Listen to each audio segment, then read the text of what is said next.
back. back. Oh man, we got a bunch of stuff we need to talk about, man. There's a lot. There's a lot of There's a lot that went on. Yes. yeah. There's a lot of stuff we're going to be talking about, but yeah, there's a lot of internet drama. Yep. The boys. We're gonna talk about that. And there's a video game stuff, a bunch of stuff, Harry Potter stuff. There's a lot of stuff. But anyways, hope you guys are doing well. If you guys don't know, we're live on YouTube, X, and Rumble. But anyways, Grae, how the hell are you, man? All good. Yeah.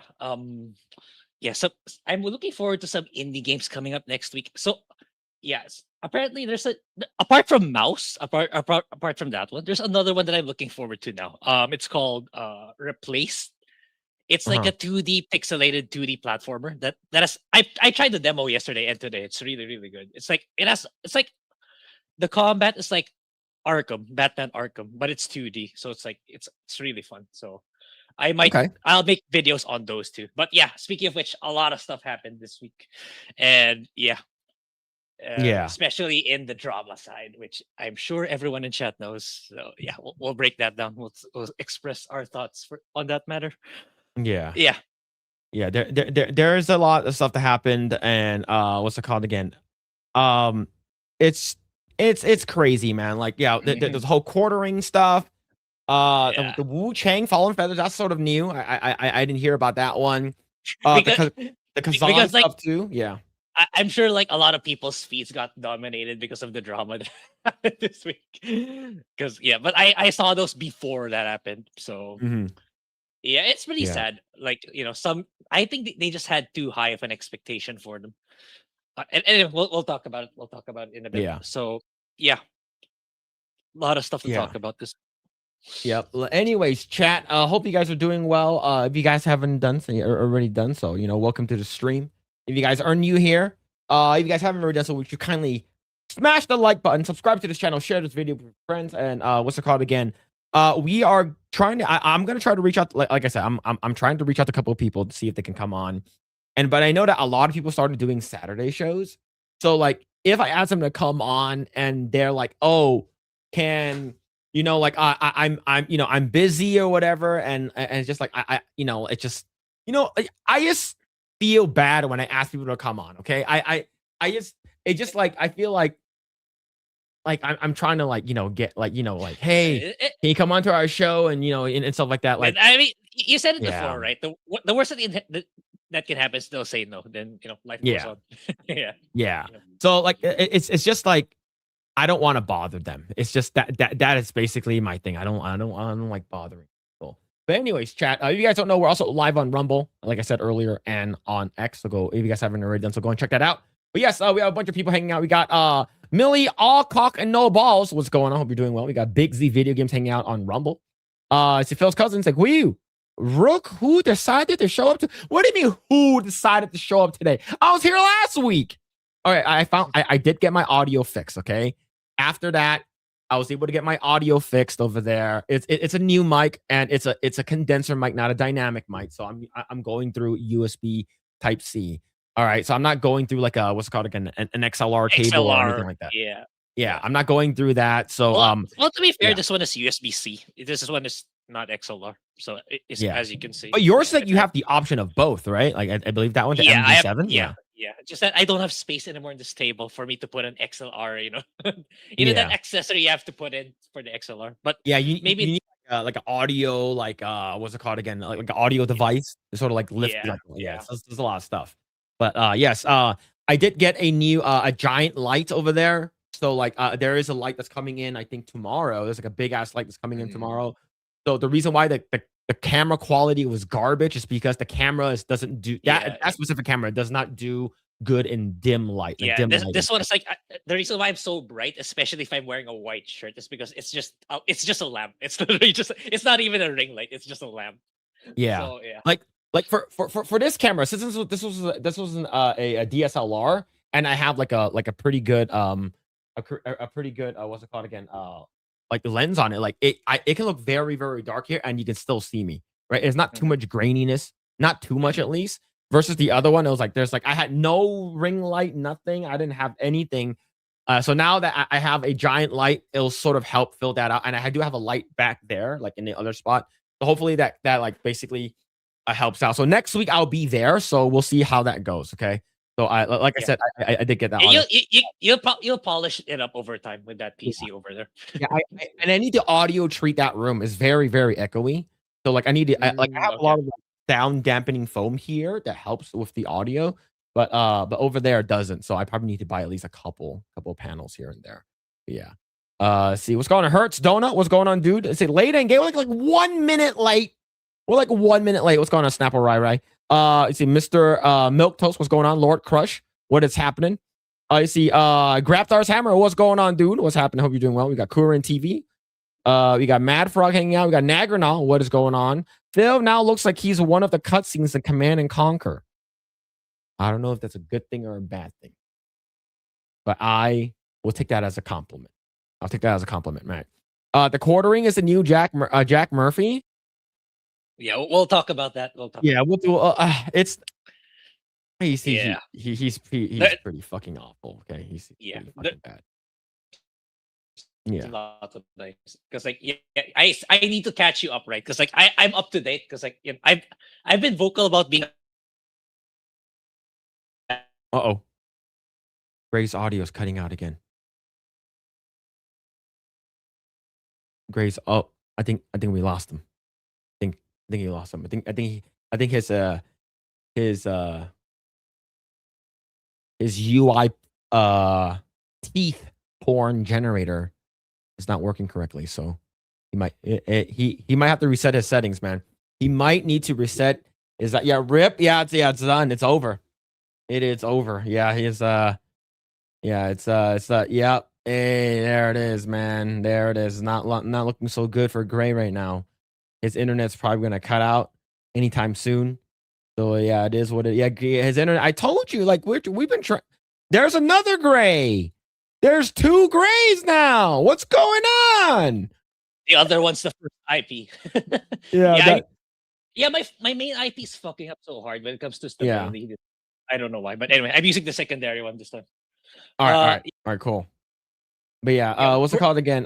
It's we're basically trying to get stuff situated, but yeah, let's see. What's going on? Laughing Man, hope you're doing well, man.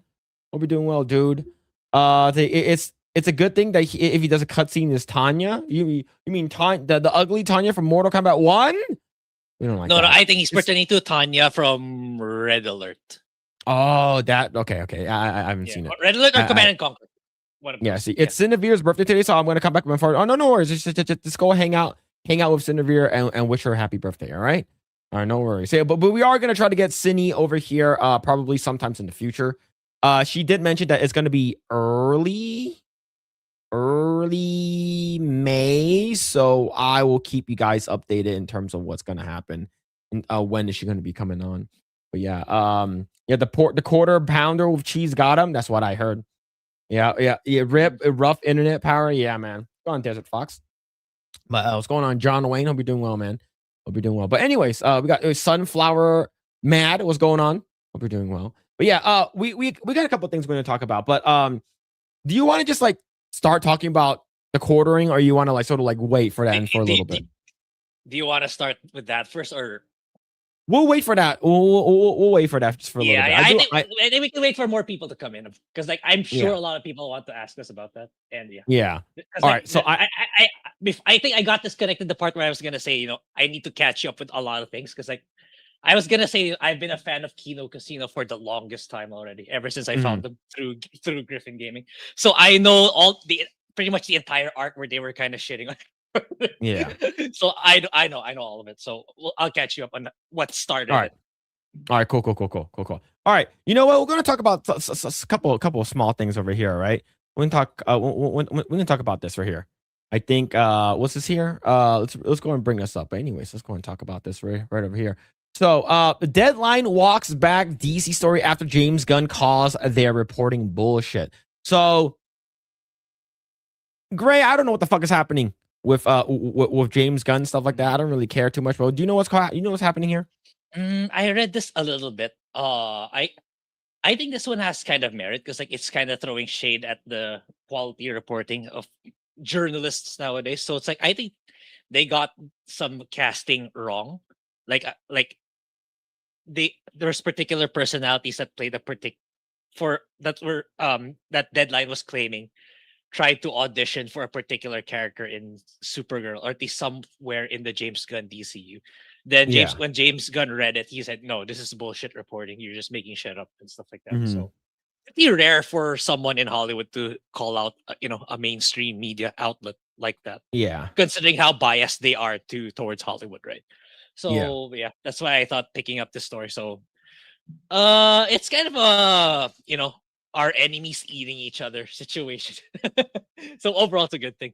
So it's like I'm not really a fan of James Gunn the way he addresses feedback, criticism, but at the Uh-huh. same time, like he's shitting at mainstream media. That's pretty much that's what I picked up. I could be wrong, but that's what I picked up on this story overall. Like they got it, Yeah. they got the facts wrong with the casting. Yeah. Yeah. All right. All right. Good to know. Good to know. All right. So let's go ahead and read this right over here. The James Gunn has just publicly called out Deadline for one of Hollywood's biggest trade outlets, and the fallout was immediate. What started as a routine casting report quickly turned into a credibility issue as Deadline was forced to update its story after Gunn slammed the reporting as shoddy, incorrect, and bullshit. Earlier today, this is as of recording this, I was talking about this. This is a couple days ago, so 3 days ago. Earlier today, the Deadline published a report claiming that Arjona, Ella Purnell, and Marissa Abella were on testing for the role of Maxima, an upcoming Superman sequel, Man of Tomorrow. But within hours, Gunn himself stepped in and he didn't mince his words. So this is his actual quote here on Threads, of course. This is not against Nexus. They're sharing what Deadline reported, but Deadline's reporting is shoddy and incorrect. I've always thought Deadline was a pretty thorough in their journalism, but that's not the case here. So I'm frankly disappointed. If someone would have run these names by us, we would have said it's all bullshit. I've been friends with Adria a long time since I cast her in cast her in the Belko Experiment. I'm a fan of both Marissa and Ella, but I've never met either of them. Crazy. So they quickly and quietly updated right over here. Editor's note: Deadline went through its normal editorial process in news gathering for today's Superman sequel, Man of Tomorrow casting. After reviewing the light of new information regarding the actors involved, the story is basically being updated. To be honest, I don't really care too much about a lot of these like mainstream Yeah. publication outlets. I think it's stupid anyways. But yeah, what are your thoughts on that? Yeah, I just found it interesting. Like no, they're just mouthpieces, generally speaking, for Hollywood and Mhm. whoever's giving them the access. So yeah, I just found it intriguing that they're kind of like eating each other in this case, where which is funny. But yeah, me neither. But because yeah, I'm not really too hopeful with James Gunn's DCU anymore, especially how he handles feedback, especially with how Supergirl is like being shown in the trailers and how they responded to it. We talked about this last week. Yeah. And yeah, I don't know. It's like it's just good in my opinion, it's just gonna continue to decline if they don't turn things around and start listening to people, kind of like how the East is doing it, how Asia is doing it with they're just killing it with better quality overall content because like they know how to make better how to not just make better stuff but also put not also learn how to take feedback and have a positive conversation about how to make their stuff better. Like it's just such an so it's so polarizing how opposite they are in Mhm. terms of how the East handles it and in the West. So and now it's kind of like it's just for me it's just like salt to the wound that there's now in-house fighting between the mouthpieces and the company itself. Yeah. Yeah. Oh well, are you looking forward to the new Superman movie? You said that you rewatched the Yeah. Superman with David Cornsweet, and I you said that after the second viewing you liked it. So are you excited for the new one though? I think it would depend on what they show in the trailers and how because 100% is gonna tie in with Supergirl. So yeah, it depends on those two, and he should stop making crypto be such an integral part of the story. Yeah, It's so obnoxious already at this point. If crypto is still a pivotal character in the next one. yeah, yeah. In my opinion, I think that having crypto, like I know he loves his dog, right? I get it, I get it. Yeah. But the thing is that like having him being sort of like the main focus of like, someone kidnapped my dog, now I'm gonna go save the dog, right? Same thing. It's we already did that with Superman. Why are you sort of redoing that again? But I don't know, man. I'm not really a big fan of James Gunn. He did some good stuff back in the day, but that's about it. I feel like he's a one-trick pony. Now I know that he did work on the Scooby-Doo movies, which I did like, and Mhm. he produced some of them, and He worked on Lollipop Chainsaw, man. yeah, like I Right? feel like the wokeness got to him. I think the wokeness Yeah, got to it did. him, It and did. I think the power of like, oh shit, I'm basically fucking Kevin Feige of DC. Like I made I made what's it called again? Guardians of the Galaxy what it was. If it wasn't for me, Guardians of the Galaxy would have been nothing. Right. So like I think he sort of let that power get to his head, and he feels like, hey, now I can do whatever the fuck I want. And that's the reason why I'm not really looking forward to Supergirl. Now, granted, Supergirl is not going to be directed by him, but it still feels like a very, very James Gunn IP, right? So I'm not looking forward to it. Now, here's the thing, and I'll say this again. I would love to be basically proven wrong. I would love to be incorrect on this matter, where Superman and Supergirl, like Superman 2 and Supergirl, is going to be really, really fucking good. Mhm.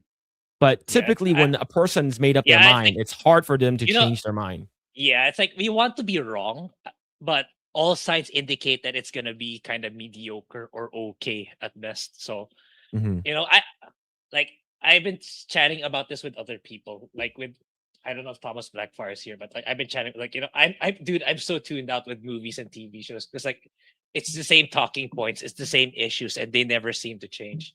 Yeah. That's why I kind of rely on you for to be more up to date with this stuff because you're more in tune with this compared to me, especially you do other podcasts too. So it's like I tell other people like I want to lean more towards gaming because like I feel like at this point in my content creation career, quote unquote. Like Yeah. I want to be more specialized and more focused on gaming. Or like I'm so sick of saying the same shit about Hollywood for the past 4 years now, 4 to 5 years. Yeah. Mhm. Yep. All right. And that's there it is. There it is. Let's see. What's this here? Quagmire 10. Thank you. For the best nerd stream. Let's fucking go. Thank you. That means a lot. Thank you. I don't Yeah, think we're the that's best quite the nerd compliment. stream.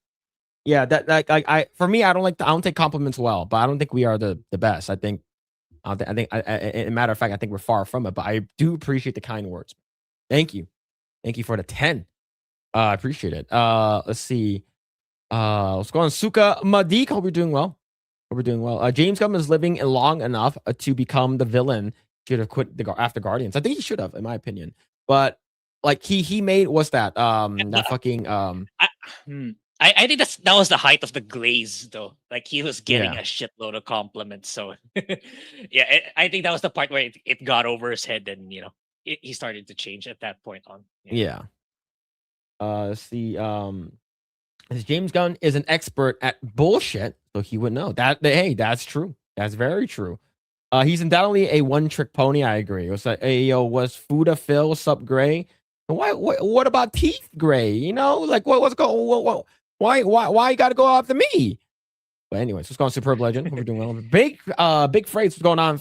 My Asian. So Phil, my Asian cousin. What's cracking, son? What's going on, dude? Hope you're doing well. The dog is annoying. It is. The dog is basically like what live action for like 10% of the entire production, and everything else is 3D. So it's not like really too much, right? Tom Welling Superman was better. Smallville rocks. Yeah, Smallville is great. Go on, Joey Tribbiani. Hope you're doing well, man. Let's see. Is it the Chinese panel of G&G? I can say that I'm 8th Chinese. Yes. I don't know. I wouldn't know. I would say we are the Asian New Black Street. So we are New Yellow Street. All right. So that's what we are. We are New Yellow Street. You see, I need a break from superhero movies. I need something else. Check out 1997's Showgirls with Elizabeth Berkley. Is the only one and only NC-17 movie, and she has sex very weirdly in the pool. So go and check that out. You see, I thought about streaming primarily talking about Phil, but I feel like Grae. I don't want to spend numerous videos talking about his romantic relationships with gorillas and Buddhas. Yeah, I'm just gonna end up banning you. I'm just gonna ban you, man. Guy Gad boys, what's going on, dude? Okay, I only think Millie Alcock. I don't think Millie Alcock is attractive, and I don't want to pay money to look at her for 2 hours. Does that make me a bad person? If so, I'll be a bad person holding on to his $20. I think it's fine, right? It's sort of like it's like it's like you don't want to pay $20 to sort of like get your face sat on by like a fucking man, right? So like that's the reason why a lot of people didn't want to watch I, and anything that Hunter Schafer's in. and I think it also shows another bad habit of Hollywood. Just because one particular actor or actress did well in a particular role. In this case, I'm assuming it's House of the Dragon. That's why she got really popular. Yeah, Like once one of them becomes super like well received, like they tend to overuse that particular personality. Kind of like Pedro Pascal, especially Pedro Pascal, right? mhm. I think he started off with Narcos, I believe, then GOT. Then now he's literally everywhere. Like they have a Yeah, tendency to overly capitalize on their whoever or whatever IP is successful. So I think they should stop doing that. They should milk the cow way too much, is what I'm yeah, saying. Yeah. yep. Let's see. Cause Grae isn't gay and you're banned. I'm stoned, so I'm good. All right, I'm glad, man. I'm glad. Rooftop stream when? I don't know. When if someone gives me an access to their rooftops, then I'll consider it. I'll consider Yeah. it. I'm not doing a rooftop stream with that heat. Okay, Yeah. it's really hot right now. It's really hot right now here in the Philippines. Yeah. Yeah, see, everyone out here getting AIDS and shit is the only thing I think I know about. The thing about showgirls I know. You should watch the good scenes, and then yeah, see, the good. There are a lot of good scenes that require no talking in showgirls. But yeah, what a Gray. Have you seen Showgirls with Elizabeth Berkley? It's an awful movie. Okay. I It's an believe you. awful movie. But the thing is that because like I watched Saved by the Bell, and like she literally goes like nude in it, right? So I'm just like, oh, hey, like I wouldn't mind seeing Jesse from Saved by the Bell, his boobs and stuff like that. So it was sort of weird. It's a weird movie. It's about, the thing is, I watched it with my dad. It was sort of weird. I had to watch it with my dad. Don't corrupt Grace too. It's too late. It's too late. Was this here? Congrats on Harambe, Phil, and you're banned too, and you're also banned. Yeah, true. See, check out Demi Moore and striptease in 1996. Oh, that's when she did that sort of like she went on top of like that stripper pole thing, right? This is what I know. Jesse Spano, yep, true. True. Wholesome father and son bonding. Yep. Hey, I asked my dad, what are you watching? And he says, oh, it's a movie about dancers. I'm like, all right. Now, the only time That's where one he's way like, of do putting not it. watch was when like she starts having sex with like Kyle MacLachlan. Right. That's the only time where my dad's like, okay, don't watch this part. I'm just like, and then, I see her fucking like, well, You went like, okay, okay, I basically okay, went like okay. this. Okay. I'm not watching. Right? It's like, why she have sex like that? It's so weird. Like the director's like, all right, have sex like you are flailing like a fish out of water. And I'm like, what the fuck? Yeah, it's weird. Great if you just look it up. It's like who the fuck have sex like that? All right, but yeah, it is weird. It is weird as shit. See, y'all spent the whole car ride. No, we were watching on pay-per-view. We had a black box, so like we were just watching it at home. Right? So yeah, we were just watching that shit at home. But yeah. Yeah, it's an awful movie redeemed by boobs. That's true. That is very true. All right. Let's go and talk about this because since we're talking about boobs, Ghostbusters 2016 director Paul Feig, if you don't know, he's awful. Director claims that the next James Bond should be an American woman, Sydney Sweeney. Gray, what are your thoughts on this, man? Yeah, as much as everyone loves Sydney Sweeney, like maybe as a Bond girl, sure, but not JB Bond or whatever woke Hollywood is pushing, wanting Yeah. so badly Bond to be a girl. Yeah, it's another shitty take on Hollywood, and this is the all female Ghostbusters, right? That happened in Yes. 2016. Did you watch that one? I did, It's unfortunately, I fucking did. awful, Uh, man. yep, yep, Yeah. it's Yeah, very it's bad. like if you're gonna watch a Ghostbusters, watch the original. The original one is still really, really good. Now, in terms of this, yes, I can agree with you, Gray, that Sydney Sweeney could be a very good Bond girl, but not Mm. Bond. And here's the thing. Uh she's an American. Bond is not American. Bond is British. He's part of MI was it MI6. MI6? Yeah, MI6 and shit like that, right? So no, I can see Sydney Sweeney as a Bond girl, but absolutely not as this is why Paul Feig just needs to stop. Paul Feig, just stop, all right? Like, just who the hell cares about this guy? The fact that you are known as the director of 2016's failure of Ghostbusters, that's your title. This is Mm. stupid, man. So he says, according to the report by The Sun, Feig said, I'd rather Sydney be the next Bond. There have been some cool Bond girls, but come on, let her be a super spy. She's great. My God. Stupid.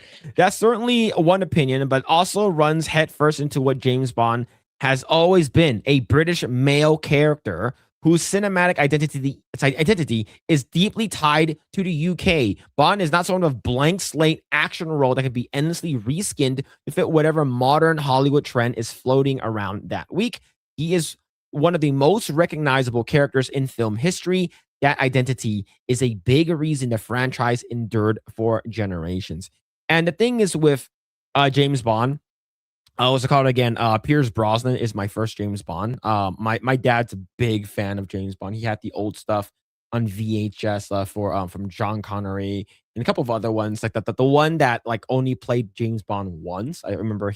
But other than that, like Pierce has always been my favorite. I didn't really like Daniel Craig too much. I only watched like Casino Royale for the Yeah, ball and hitting and the scene, and last that's one was about a it. the last one was a disaster, right? Yeah, The one yeah, directed by Phoebe Waller-Bridge. Yeah, yeah, yeah. They yeah, basically nuked him so hard. Like he basically killed him off like yeah, permanently, yeah, right? There's no way yeah. for him to come back, and he has a virus or some shit like that, and he can't touch his wife or his kid or something like that. He gets nuked on an island, right? It's pretty bad. But in terms of James Bond, yeah, just like have a hot Bond girl, and it just men want to be James Bond and women want to be with him. That's always been his thing, right? It's like Mhm, he's mhm. super cool, and Yeah, it's it's just gonna and it's gonna be interesting how they will handle that in the game that's coming out next month. yeah. First light, last light, I forgot the name, but yeah, Are you gonna play they're that? probably gonna It looks bad. for content, sure, but not things I'm eager to play it. Yeah. Yeah, it doesn't look good, man. But I love Yeah, GoldenEye. GoldenEye is great, and of course, yeah. growing up playing GoldenEye I on the used to play. 64. I played a lot of GoldenEye. I played a lot of Agent Under Fire and Nightfire. Yeah, Mhm. did you know in GoldenEye there's in multiplayer? I'm not talking about single player. In multiplayer, there's an invisibility cheat. Did you know that you GoldenEye, can turn the invisible? original. Yeah, yeah, Yes, yeah. do you know how I know? Because my friend would do it to me. Yeah, it's like when me and my friends found out, like we had another friend who didn't know about it the first time. It was like, Mhm. let's try to make fun of him. So you get the golden gun, turn invisible, and she's like, "What the fuck is happening?" It's like, yeah, Mhm. really good times. Like It's like, ever since bam, he da, found da, da, yeah, da.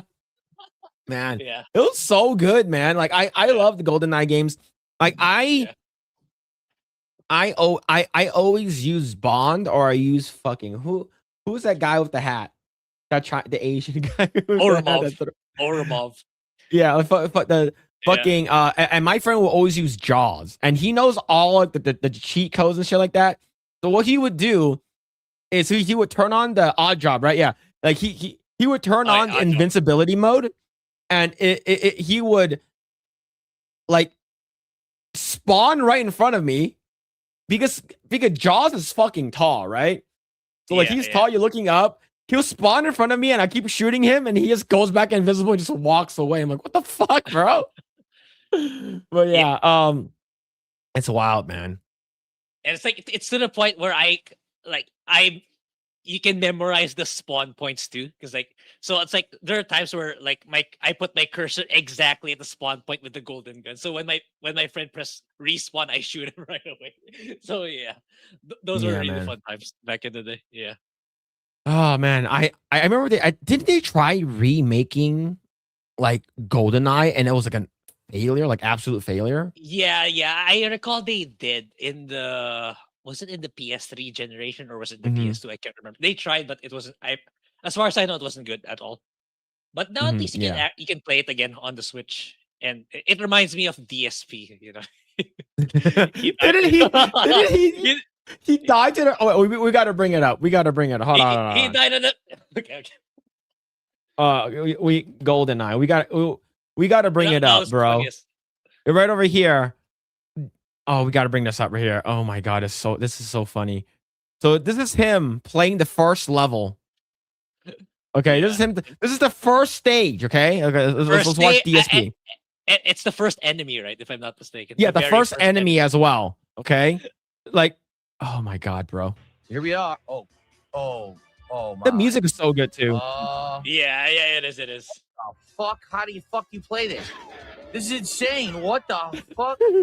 What is going on? How do you play this shit? Whoa! Shoot him! What are you doing? You have a silenced PP7. What the fucking shit? How do I fire? No, he did a front roll. He did a frontal roll. Oh, how do you play? Oh, this guy, bro. Yo, like I feel like his legacy, whenever he stops, like he retires from streaming, will be like that terrible gamer that begged for money. Pro gamer, dude. Pro gamer. Holy shit, man. There's so many like DSP clips out there. It is insane, like how bad this guy is at gaming.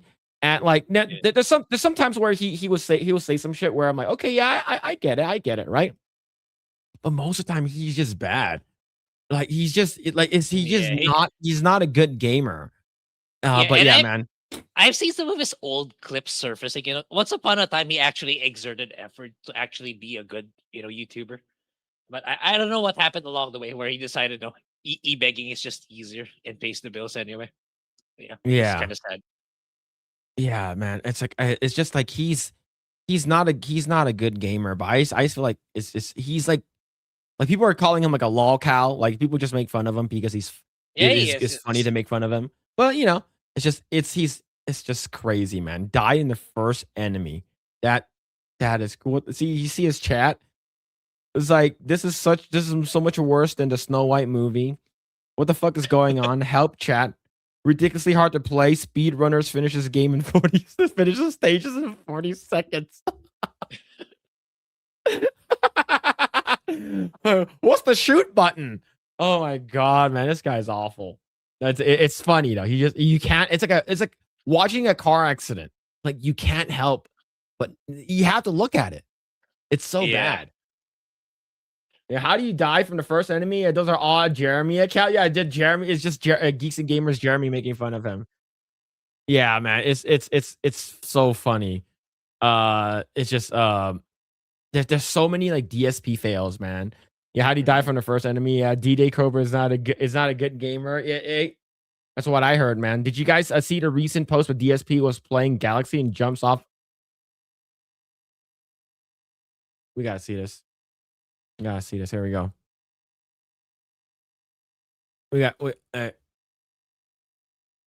I saw.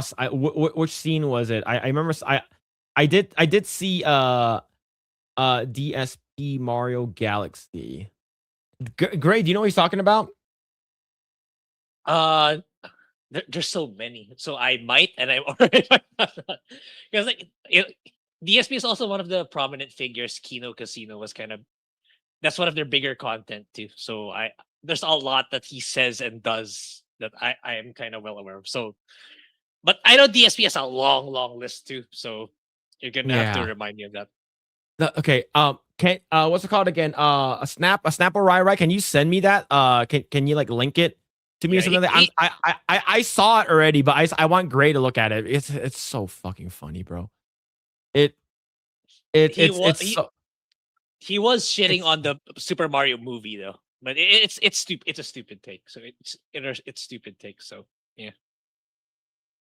hold on. Okay. All right. So here's the one. It says a DSP rage quits. All right. Let's go watch this here. Okay. I can't move. I couldn't move Luigi. He was frozen. Oh, I think it's. I'm not kidding. I literally could not move Luigi. The game did not respond. So now I've just wasted 20 seconds that I should have been able to hit this boss. Dude, Man. again, I can't. Dude, I'm done. I can't control Luigi.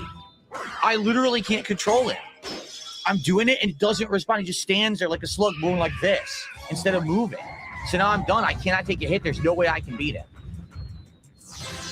Just done. Why does Fuck he? this game? I don't want to do it anymore. It's not the game that's challenging. The controls don't work. The controls don't fucking work. Why do I want to torture myself because your fucking controls don't work? Even though How old is DSP? 44? How old is DSP? DSP. I know Asmongold celebrated with him. He's 46. Yeah, it is. DSP is 46.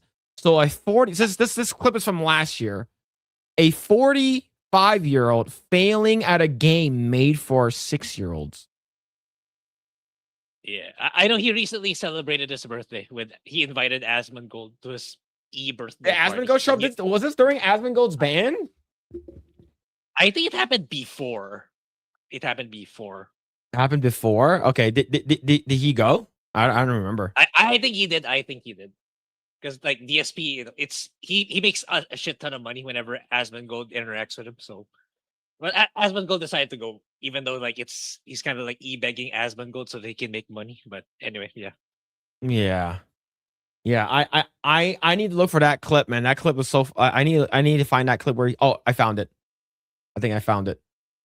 Is that the one where he just had to switch to Mario or to Luigi? Hold on. Okay, so let me say. I need to find where this clip is from, so I can look it up. Oh, I can't. I can't see it. This video is so small. I can't find it. Yeah, I need to find the one. It's basically him playing Mario Galaxy, and he just like he jumps off the map because he wanted to get a 1-up, a life, but there's nothing to land on, so he falls to his death anyways. Have you seen that? I'm trying to look for that one right now, man. Probably not. So yeah. So what's the solution in that one? You have to fly. You have to get the fly. No, because the thing rotates like this. It goes like this and it goes down. All he needed to do was wait. All he needed to do was wait. And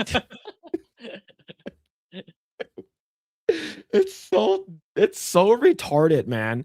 Like, I don't know how this guy says it. Does he consider himself like a good gamer? He considers himself a pro gamer, not just a gamer, a pro gamer. A pro gamer. Yep. Especially in Street Fighter. Have you seen his Street Fighter stuff? I have never seen him play Street Fighter. I don't really pay attention to it, to be honest. But all I hear is like him ranting about his opponent sucks, his opponent's cheating, and shit like that. That's wild stuff, man. That is wild. Okay, I can't find that clip. If someone finds that clip, please tag me in it because I need to see it, man. I need to see it. But anyways, I'm trying to look. I can't find it. All right. Let's see. Let's continue going. Did you see the GTA one where he kept following the guy he was supposed to shoot? No, I haven't. There's so many clips that I have never seen. I technically never seen it, right? Let's see. I'll try to find out. Okay, thank you. A sensei, we must rage quit to reach the true enlightenment. Young Young ass hopper. Yep, man. It's pretty bad. It's kind of weird, word comment. Hope you're doing well. Let's see. If he makes money from playing video games, that would make him a pro gamer. Just saying. That is technically true. That is technically true. What's this here? He came in second in Street Fighter tournament in the 90s, so he was good back then. I doubt he's still good. Once upon a time he was good and he was a legit very good, YouTuber. But like many of the pioneers, they fall off eventually. And yeah, man. Just sad. Yep. All right. Let's see. All right, we'll talk about this, and then we can talk about the quartering. Okay, we'll talk about this. Okay, we're gonna be there for a long time. Yeah. Harry Potter movie star Ray Fiennes, which is the guy who played Voldemort, has given his blessing for Doctor Strange's Tilda Swinton to take over as Lord Voldemort. Who's Tilda Swinton? Sorry. Did you watch Doctor Strange? The first one, not the multiverse. The first one. All you need to watch is the first one. You know the bald lady? The bald lady. Okay. Yeah. So what are your thoughts on Tilda Swinton playing a Lady Voldemort? It's not as bad as Black Snape, in my opinion, but for me, that combined with that, it's really gonna be inferior compared to the original films. People are gonna compare it, and the discourse is gonna be when the TV show comes out. The other side, stop comparing it. Well, you're basing it on that. You're riding on the same IP, so people are gonna compare, and people are gonna make fun of it. So that's the directors willingly chose to do this. So there's what else is there? But unless they change course for this and for Snape, it's gonna be ridiculed, and it's not gonna be. It could have been a home run for HBO, but since they decided to go this route, then nothing we can do about it, and just make fun of it and make content out of it. Yeah. Yep. So I actually went to the article. So here's the article right over here. So let's go and scroll down where he says it. So right over here, speaking on tonight's episode of Claudia Winkleman and BBC, Ray Fiennes revealed that he was once asked if he would reprise the role again, presumably for the upcoming series, albeit some years ago. In response, the actor said that he'd love to, but since then he has not heard more. Now he believes that that ship has passed, so they're not going to cast him, right? Because here's the thing, Ray Fiennes, I'm not sure how old he is, but he is getting up there in age, right? And as a TV show, you need to play Voldemort for a long, long, long time, like a very, very fucking long time. If each season is a book, right? He has to play it for 6, or is it 7 books? I think 7 books, right? So that's a long time. Yeah, a minimum of 7 seasons. So Fiennes was then asked for his opinion who might take the role of Voldemort next, and specifically his thoughts on casting Swinton. I'm not sure who the fuck brought up the note, like fucking even sprinkled that seed in there of Tilda Swinton playing as Voldemort, but I don't know who it is. But as long as the long has been linked to part of the fan circles, in response, Fiennes said that the Marvel and Narnia star would be fantastic, while Swinton has been a long considered a good fit for Voldemort. Who the fuck said this? Probably the same person who wanted Black Snape. Interesting to see how the series adapted to her casting. Would Voldemort's real name still be Tom Marvolo Riddle? Right, I am Lord Voldemort, which is if he actually like fucking anagrammed that shit, right? Which from which the Dark Lord moniker is derived. In my opinion, are they gonna make her a fucking transgender? I don't know. Grae, what are your thoughts on this? This is fucking pissing me off, man. Yeah, it's another L for the TV show. So I already kind of mentioned. Yeah, it wouldn't surprise me if there's a trans character in there. Because they already did it with Hogwarts Legacy, so and this one's is apparently more woke than that. So I think there's gonna be a trans character. There's gonna be a trans arc, and they're probably gonna talk about how oppressed they are in society and shit like that. Yeah, it's probably gonna happen. Not surprising. Not surprised anymore. I'm so tuned out with Hollywood, man. This is so stupid, man. So they're gonna gender swap or fucking change her. They say, bitch is gonna look like this. Yeah. It's not gonna be the same, bro. Mhm. This is, oh my god, bro. Who I feel like this is crazy ass producers in Hollywood are like, oh, it would be cool if Tilda Swinton, because she's already bald, right? She played a bald character in Yeah. Doctor Strange and stuff like that. Strange. And it's like, let's go and sprinkle this out there to see what the fans think of it. No, if you actually go to the actual fucking post right over here, right? Adrienne Curry, she's part of the America's Next Top Model. It's like, I'm sorry, did we read the same book? I love Tilda, but no. That's the thing. I mentioned it when I was streaming solo with the Black Saints. Like, it's okay to make these changes in an IP, but the thing is, there's books about it that written down in text how explicitly clear the characteristics of this particular character is. Why would you do it in this case? If it was just a show that didn't come from any book, if it's just written by someone out of nowhere, then okay, sure, fine, you can do that. But there's books, or so it came with. That's where the IP began. That's how the IP became popular. That made it to cinema because of how good the books are. Then now you're just gonna destroy all that. Yeah, crazy. So trans Voldemort tries to both murder a child and shoot up a school of magic. Is that what I'm hearing? That is crazy. That's what transgender people would actually do. Mm-hmm. Right? A lot of trans people shoot up schools, man. You're fucking crazy, man. Bro, what the fuck is even the point of fucking show anymore? Is it an alternative universe? Like, I'm really trying, right? So we're giving Voldemort. Yeah, it's like, so they're trying to put Tom Riddle becomes a trans, and as it transforms into a terrifying Dark Lord. Wow, the interesting social commentary, right? Yeah, this is bad, bro. But the thing is, I've done Voldemort before if Voldemort was a female. And we got to bring it back up. You kept it. I absolutely kept it, Grae. This is basically what's it called again? I don't know, a female Tom Riddle before Tom Riddle started getting the Horcruxes. Voldemort was a baddie. All right? Voldemort was definitely a baddie, and this stuff over here on the boob is definitely not sweat. It definitely not sweat at all, okay? But yeah, man, this is so bad, bro. Like, this movie is going to be, TV show is going to be fucking dead on arrival. I want it to fail. I really, really do. I want this shit to fucking, like, drop like a fucking bag of dicks. Yeah. Yeah, it's awful. Yeah. And it's easy content for us, just keep shitting on it. Yep, that's true. Yep. Why does Phil still have this on the hard drive? I have all of them. I have all the originals too. I had the ones where I'll show you guys the originals, all right? So here's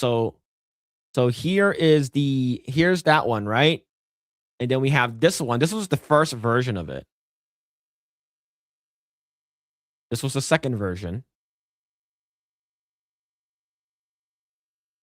This was the third version. This was the fourth version. And then they ended up being, what happens if Voldemort was a kid in school? This is Voldemort when Voldemort was still attending Hogwarts. Yep. There it is. There it is. I have all of them. Let's see. Does Phil still have all the glorious Nancy AI? That was on the old computer. So the answer to that is no. I do not have them anymore. But the old computer is still available. So technically, yes, it's still there. It's still there.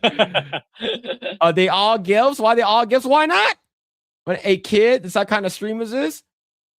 That is basically when Tom Riddle was in Hogwarts. That's what I'm trying to say. What's going on, Tony? Hope you're doing well. Hope you're doing well. Let's see. Yeah. Avada Kedavra.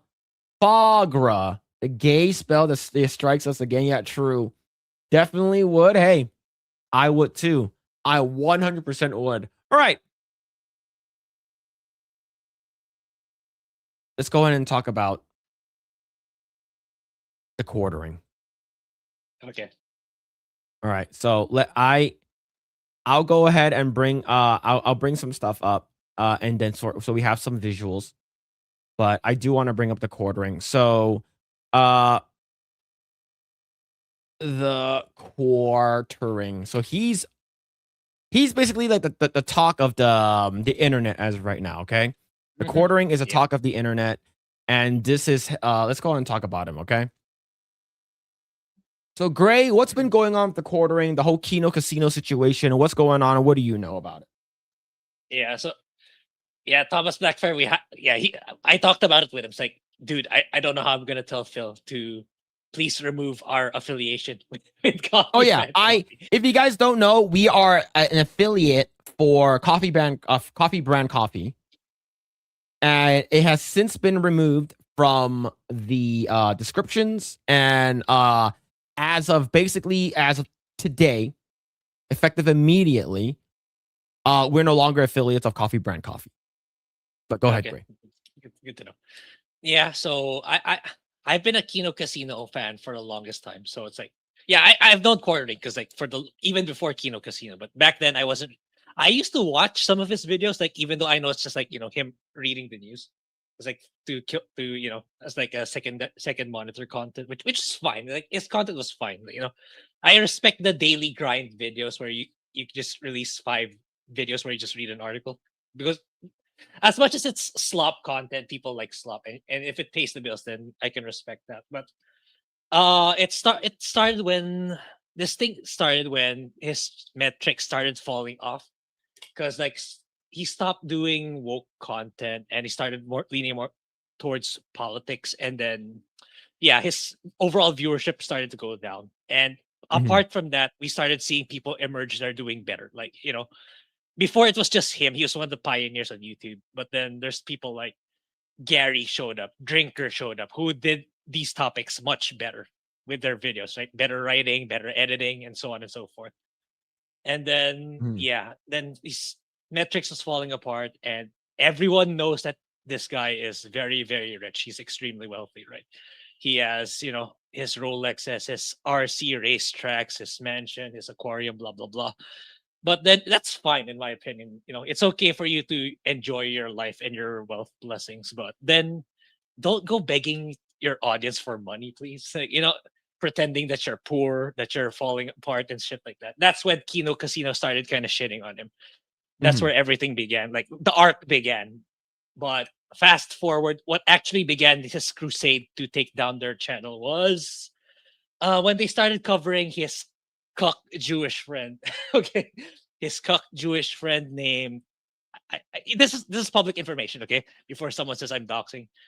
It's his name is like Adam Sellers in Reddit, I believe, and even on X. So it's like, so he was thinking that no one would be able to connect the dots with him and this Jewish bull, literally cuck bull friend, where he's like, it was discovered that this guy Adam Sellers was literally going after married women and married couples so that he can bang them and shit like that. So that's it's his friend. There's a lot of evidence to no, not 100% foolproof, but a lot of evidence to conclude that quartering is good friends with this guy. Like you can see quartering's past live streams, like, "Hey Adam, how are you doing?" Or even Adam donating $100 to him, like tell like messages like, "Tell my wife to clean up later." And quartering's like, "Yeah, I will." So it's like, it's really weird, really disgusting stuff.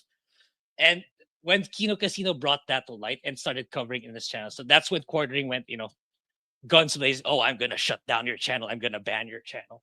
And then a few days later, we're here. Everyone's angry. Everyone is upset that what happened. Because like he can keep saying like, "Oh, I didn't do it, guys. I didn't do it. Look at this video recording of me not flagging your channel." But he. Number one, you instigated the thing. You're the one who provoked the internet to do it, even if it's not you.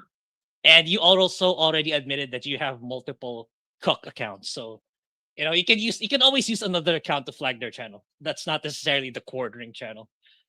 And yeah, it's even and also like he was already falling off with Jeremy Griggs with G and with Gary. Yep. When he started shitting on them too. Like he was comparing his channel to theirs, but like, the content like quality he talked about it like man.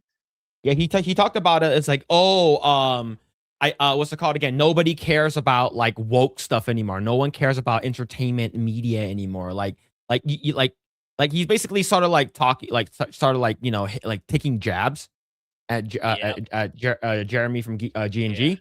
And I'm a part of G&G, so like hearing that shit, I'm just like, you know what? Like I stopped watching a lot of the quartering stuff, like maybe like 3 to 4 years ago. I stopped watching this stuff. It is. Like it's sort of like, to be honest, like I used to watch a lot of his earlier stuff is because like it was informative, right? And it's like, oh, he's talking about Brie Larson and stuff like that, and I'm like, I agree with most of what he said. And then and then all of a sudden I just started like finding him like sort of not entertaining. Like you can deliver news, but in an entertaining way. And his is sort of like it sort of became sort of like very flat, very same thing over and over again. But that's how I feel. But go ahead. Yeah, it's like it's kind of because like for me it's like he's just covering stuff because like it's trending and he wants to get those views and watch time. But at the end of the day, he's not passionate about anything at all. Like I recall like I was actually excited with his gaming website, Exclusively Games, that died eventually because like he didn't do shit about it. Like he's like jumping into the latest trend without any. He doesn't really like what he's talking about. You can feel like he's just doing it for the sake. I'm just doing this to get paid, and like I just want to keep my voice incredible. This is so boring to me, guys. I don't really like talking about it. Like it's like that kind of. He brings it up that way, so like it kind of drains your energy to that extent. And it's more off-putting to me that he kind of revealed alongside Melanie Mac, where like he revealed in one of his lives, he's like, I wish woke is back so I can make content again. And Melanie Mac was it's pure grifter attitude. Sorry for Melanie Mac fans in chat, but ever since Goonergate, man, it's like I regret being with her on side scrolls. I do, but it's like it's a shame. It's a really baffling fall from grace from someone so prominent, and it kind of tells me like it's like I'm actually more curious about his parents. What did they do for quartering to have so much money for him to blow? Like, are you aware of his latest live streams lately? He has three co-hosts that became two recently. Do you know how much he's paying Melanie Mac, Hannah Claire, and Luke per stream? Do you know? I know that like he is like one of the like in terms of like Rumble, like he is like pretty up there in terms of like creators on Rumble. I don't know how much he pays his employee, but yeah. Allegedly, but I think there's backing to this. He pays Melanie Mac, Hannah Claire, and Luke per stream. Okay, one stream, not a month, not a week, per stream, $500. What? That's yep. Okay. Now here's the thing. Yeah. $500 per stream. Like, so let's say $500 per stream. Okay, and each stream is like 2 hours. Okay, I'm assuming. Okay, for a regular person, that is a lot of money. But for someone who is like a millionaire, that is not like that much. Here's like it is a lot for like regular like even $100 per stream is a lot, right? But but $500, and how often do they go live a week? A lot. I think daily, Monday to Friday. That's actually pretty good. That's what, that's $2,500. That's $10,000 a month. Exactly, right. Right. It's one thing. It's one thing if the content is really good, and it's one thing if they actually get a return on it. But the thing is, they hardly get any like ad revenue or super chats or memberships, and not to mention like it's been proven that Kino Casino kind of broke down his numbers on Rumble. That Rumble has like botted viewership. So it's there are Yeah, both stories for that. it is very sus. That's what I'm trying to say. It is Yeah. very, very sus. Yeah, but you know, like my point being is like, Quartering's just lucky that he had parents who was able to accumulate that amount of wealth, but he's blowing it really, really hard. Mhm. And the one thing that he managed to be successful on, which is YouTube news videos, like he's destroying it. If arguably he already destroyed it, but if you look at his channel, he's still doing fine. But it's just that the guy just loves to. He's just so obsessed with spending money in really ridiculous and excessive levels. Yeah. And yeah, look, I know a lot. Okay, I've been following Kino Casino for a long time. Are you aware about the newsletter website that he opened with Sidney Watson? I The know they had a big Republic. falling out. I know that like Yeah. Sidney Watson used to be a part of with the Elijah Schaefer's thing, and then you have the whole Jack Murphy Yeah. thing that's happened, and then Elijah Schaefer and Sidney Watson had a big falling out and stuff like Yeah. that, and then and then she sort of went off to do her stuff, and then I know that Quartering sort of like came in as a Yeah. sort of like a knight in shining armor kind of thing. It's like, hey, Mhm. do you know who the Quartering reminds me of? A male feminist. Yeah, and he just likes simping to women, basically. Yeah. Did you know how much he spent on the Republica? No. $250,000. This The guy I- just loves burning money, dude. He does. Like, it makes me curious, like what his parents did. Like, man, I want to be like his parents. Whatever they did, I want to try doing it too and make the big money for Quartering to just blow it away. Yeah, I'm pretty deep on this because of Kino Casino. Love those guys, man. Like Yeah. I got super pissed, and now I can't watch their clip channels.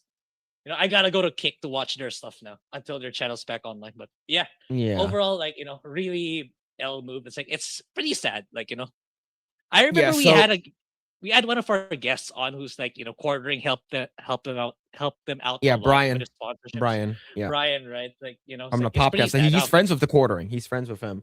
And like Yeah, we actually, know people that knows the Quartering. So like, but I've never met him, in person or anything like that. yeah, But in terms of so to sort of break it down for people who are like, what the heck is going on with the Quartering and stuff like that. Here's a breakdown. So Brittany Venti, if you guys don't know who she is, she basically is she's a stream a lot. She goes on with like the girls from what's it called again, like Chrissy Mayer and stuff like that. So she's been on Tuesday night. No, not Tuesday. I don't think Tuesday night's main event. I'm not sure if she was, but I know she's been on FNT before, and she's like a political figure and stuff like that. And she's more conservative. But the thing is, she made a good breakdown of it, of what's been happening. So right over here, quick rundown on how the Quartering went woke. So he said the quarter cuck gets butthurt at Kino Casino for laughing at him for being boring, oversharing, and constantly crowdfunding money despite flexing wealth. Okay, so it makes sense of where he's very, very rich and stuff like that. Jeremy has a Jewish bull named Adam that is publicly a swinger and has a criminal record. So that's the person you're talking about.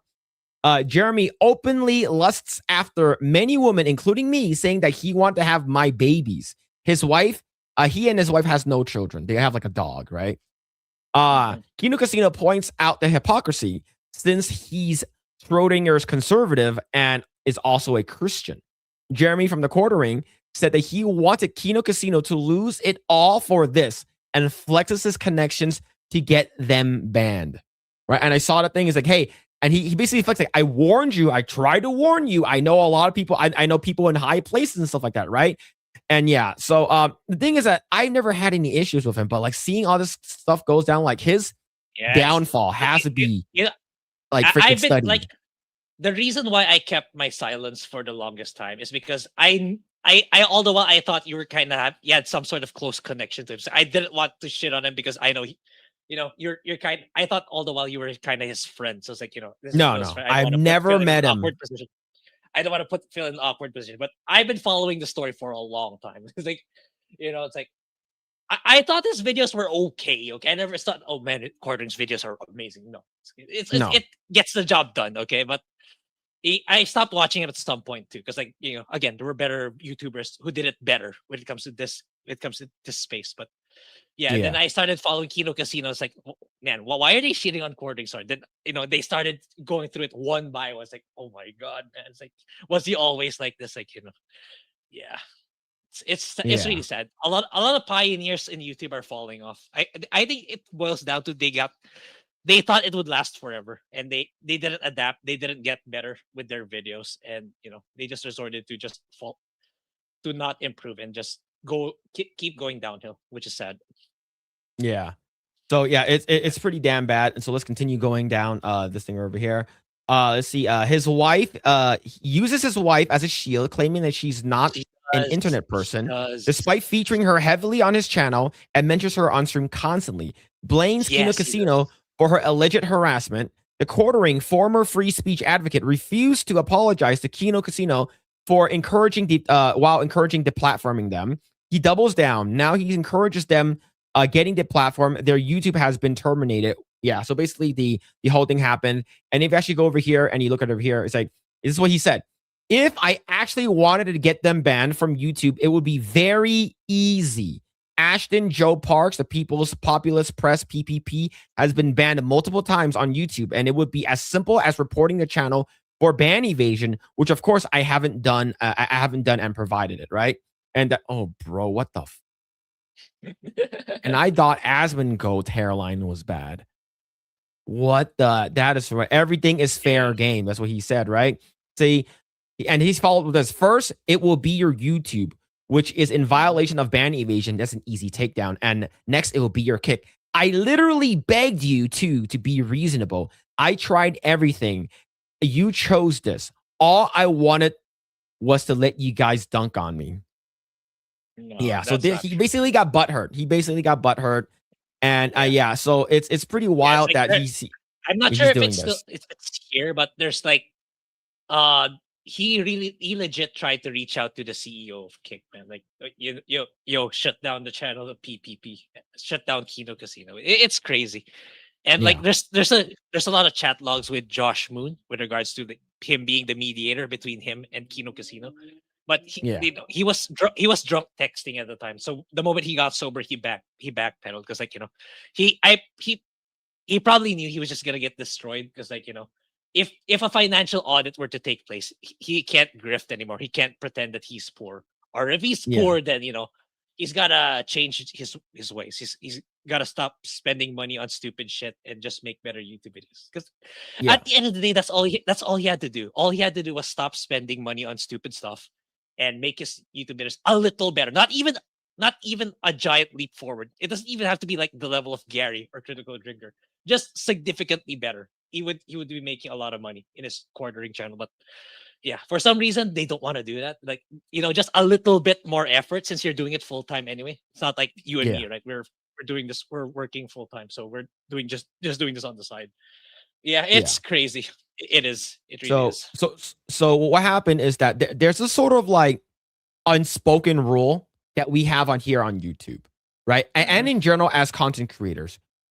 One thing is that it doesn't matter what you're saying.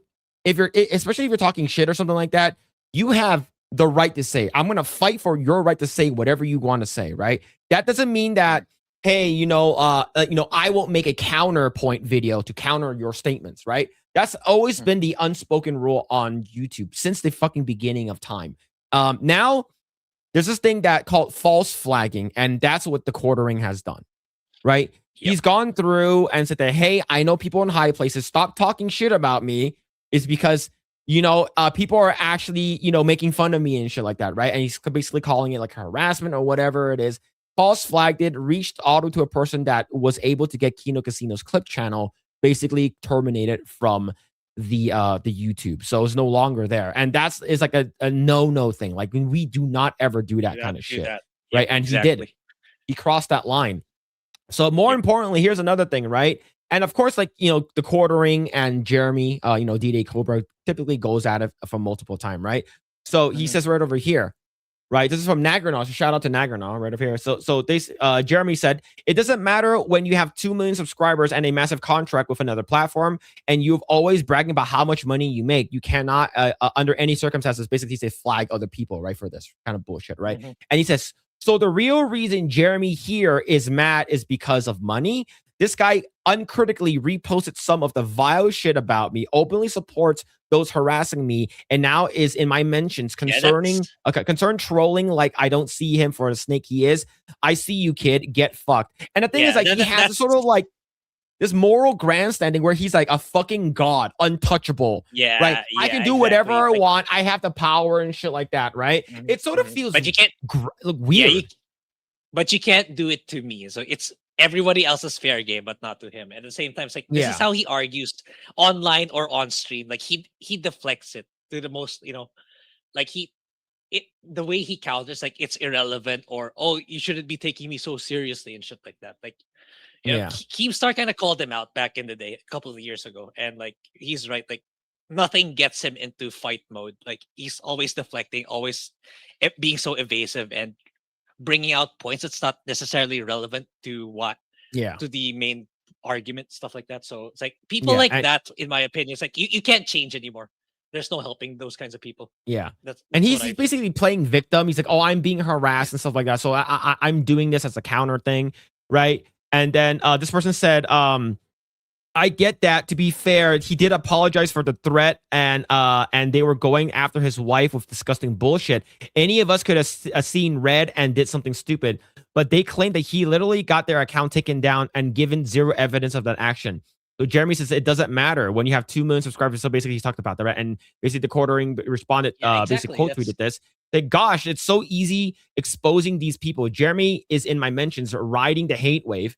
And of course, even after I disproven the flagging accusation, he admits what I have been always knew about him. The truth doesn't matter. He's just mad and is counting my money apparently. So basically, he ended up deleting this. It's the other way. It's the other way around, man. There was I remember that clip. He opened Social Blade of GNG and Gary Nerdrotic. Like, oh, look at their numbers. It's going down. It's crazy.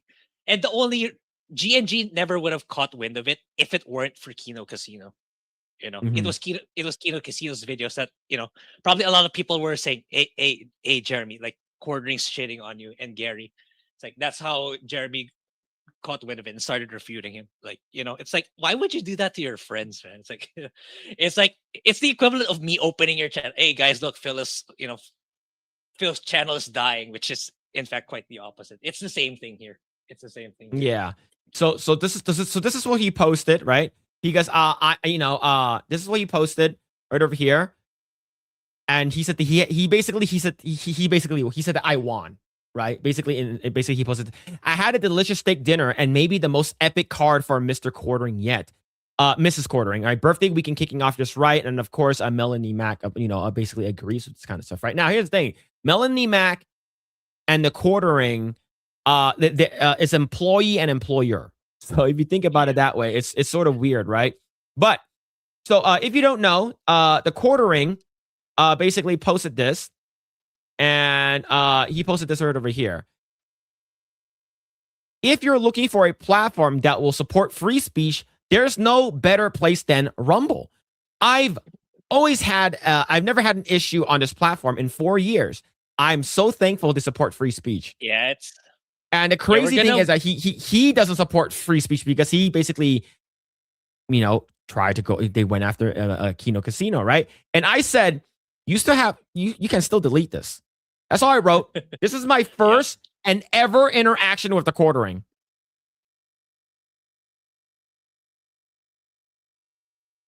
And he blocked me. I've never said anything bad about him. I've never cursed at him. I never said anything about him. And he blocked me for that. So it's pretty wild stuff, man. But Grae, go ahead. You're about to say something. Yeah, I kind of forgot, but I got lost in thought. But I remember now. That tone may change because as I'm very deep in the Kino Casino lore. So by June, we will find out if Rumble will continue with his exclusivity contract. Because as far as I know, Rumble is not interested anymore because he's making shit content and they're not getting a return out of his content. Because he openly admitted in many of his lives, oh, I don't have to make good content because Rumble is, paying me anyway and shit like that. So, he's not thinking about the bigger picture of like, he doesn't think about, maybe Rumble would want that money to be, they're paying you to be bigger. They Mhm. want the revenue to be bigger compared to what they're paying you and shit like that. Like, he doesn't even consider that. Like, it's crazy. I think that what happened is like, combined with his regular consumption of alcohol, all his unhealthy eating, his daily video grind. I think at Yeah. some point he got burnt out, and then people like Gary came up, GNG came up, Drinker came up, all the people he's bashing came up who makes better content than him. Then inevitably people started watching them more because like their content's just a lot better, and his metrics started going down, and that's where all Yeah. of this started. And Yeah. because like he's intoxicated most of the time during stream, so he doesn't know when to shut up. And like I saw chat already mentioned he's the one who keeps bringing up his wife's name a lot. Kino Casino never mentioned her name even once. They just say Mhm. Quartering's wife. They never say her name. It's Quartering who keeps bringing her up, who keeps saying her name and stuff like that, and what she's doing and what's going on with their lives. It's Quartering who's oversharing, and that's how like Yeah. people got to him, got his info and stuff like that. Yeah. Yeah. So now go ahead. Let's go back to the thing with Jeremy from Geeks and Gamers. This is for all of my memeing and sarcasm regarding the situation. I'm genuinely trying to help this dude. He's spiraling big time, and apparently nobody around him is being honest about what he's doing. It's sad. Christian Rocker, right? This guy pops in from in and out of Geeks and Gamers. He said, "Have you tried reaching out to him privately? Just a man-to-man conversation, no interest, no drama." I said, yes, I have. Right? I have. I hope he listens to you. I can't stand Kino after PPP posted AI images of Melanie Mac in a bikini, claiming to be real, but I don't want channels falsely taken down. And it's obvious, a Quartering is having a rough time. And look what he said. Don't expect anything. He didn't respond, and he just blocked me. Yeah, I have more like during the time where like they were fighting, not before this, before the banning of the Kino Casino channel. Back before they were kind of like at odds with each other already. Jeremy Mhm. Griggs and Jeremy from the Quartering. Jeremy made an quote unquote apology video where it's like, I was wrong about Nerdrotics and Critical Drinker, but instead of like Oh, I watched that one. actually It wasn't an actually apology. taking yeah, right. Instead of taking accountability, it's like he just said, "Oh, I should have been using Google. I forgot which metric instead of Social Blade or something like that." Mhm. And like, yeah, it's yeah, you're right. It's not an apology. It's like on top of that, like he could have reached out to Jeremy privately because like he has his number, right, and stuff. And he named the Mhm. video in such a way that he knows it's gonna get a lot of views by placing Nerdrotic and Critical Drinker in the title. So if he's fallen off so hard, he's become a real scumbag. He really does. Yeah. He really is. Yeah, Yeah. so it's just it's pretty wild stuff, and just like the thing is like why are you trying to like get into people's DMs saying that, hey, I want to have your kids, I want to have your babies? Like, why are you trying to like hook up with other girls when you're married? Exactly. Like Yep. here's the thing, right? Let's go ahead and talk about this. This is probably the last thing we'll probably bring up for Quartering. Okay, this is the Quartering, Melanie Mac and his Hannah Claire Brimlow. Okay, both are Quartering's employees, and you can tell. Look, just look at Melanie Mac's face. Okay, like well, here's the thing.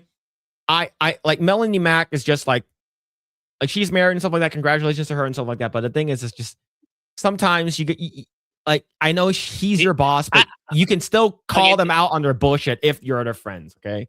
Yeah, and it's like, did you watch an old segment where he had Star Wars girl on in his?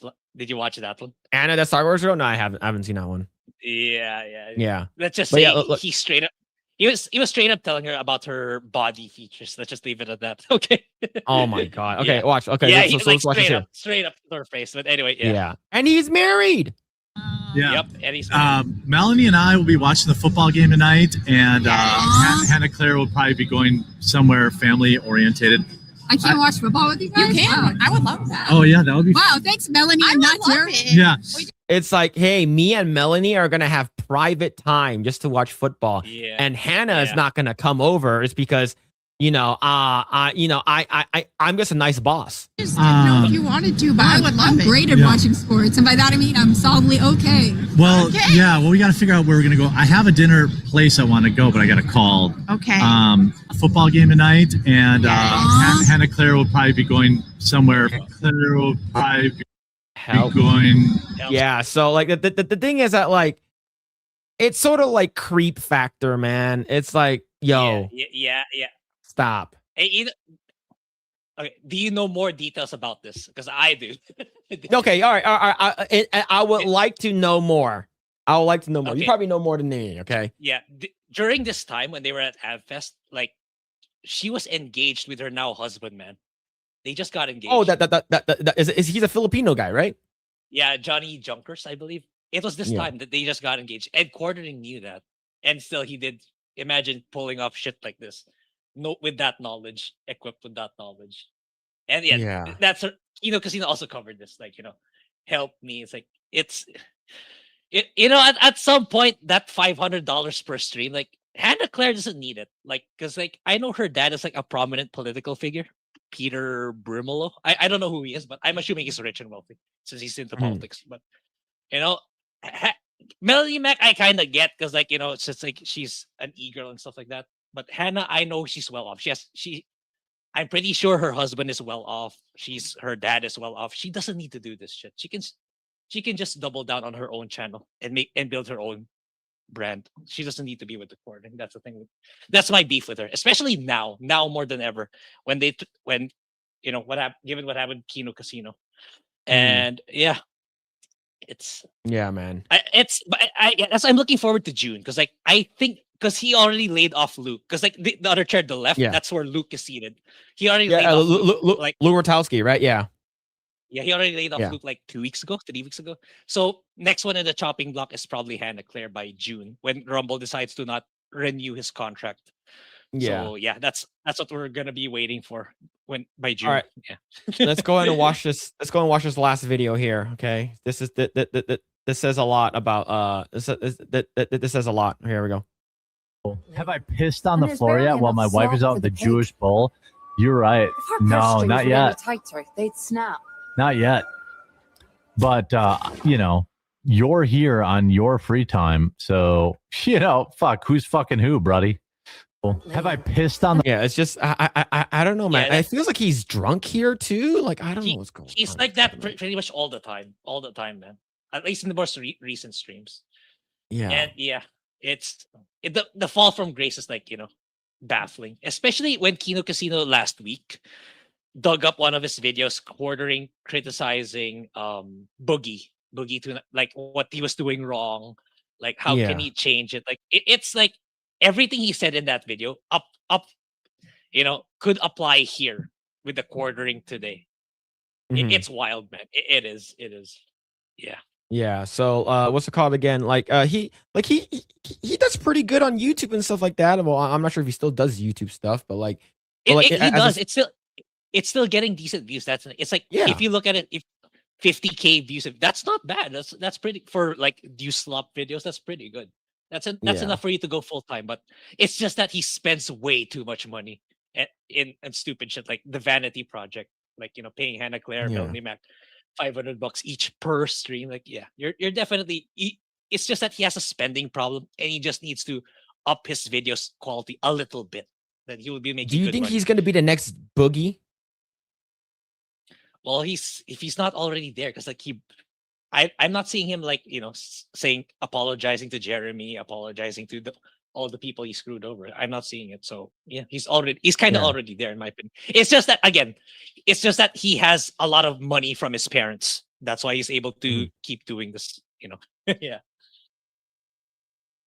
Man, it's like for me, I'm just like looking at this from the outside, like looking in. I'm just like, dude, what the hell's wrong with this guy? Like bro, like we used to be on like I guess like the sort of I guess you would say like I guess he's like the same side, but like you're an internet personality.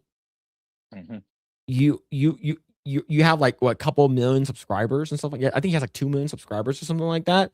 Like it's like people are gonna make fun of you no matter what. Like no matter what, you're gonna get made fun of. People are gonna talk to you about your expenditures and stuff like that. And how about you just try to be like a better person and not like spend so much money and whatever. And also like I'm not sure if like him and his wife has like a I don't know, like an open marriage or something. I think with everything that happened and all the evidence that surfaced, for me, he can, it's like the evidence is there. You know what I mean? Like, I think it's because like it's so much money involved that they're better off.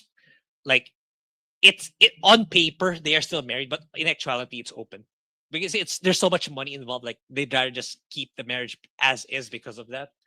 Then just in actuality, just do whatever you want for the both of us. That's pretty much the arrangement. Yeah. All right. Let's see. What's this here? Phil's cousin with the 20.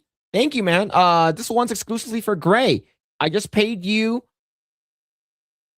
1,197 pesos. That's 679 more than Phil pays you per stream.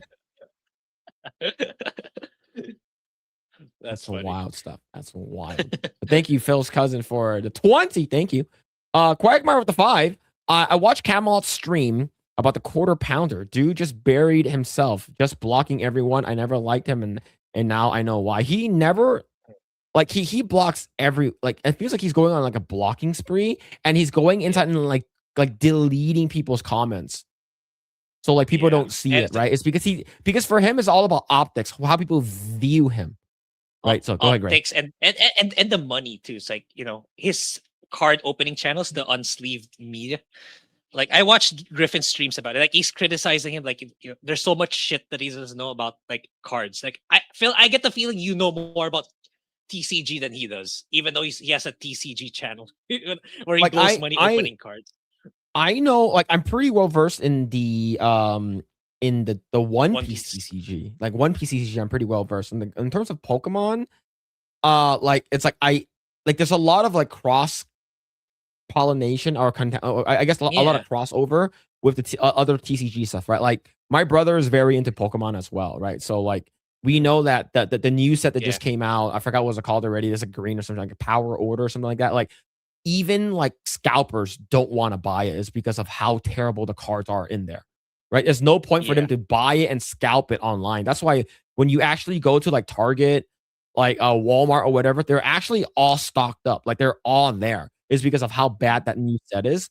But when it comes to like I Dragon Ball stuff, I buy a couple of them, but I don't play them. Like for me, like I'm more of like a One Piece guy. So like I buy the One Piece cards and I get them graded and stuff. So like what cards does he do? Does he do? Like, is it like baseball cards? He did Pokemon. He did Final Fantasy. He did Magic.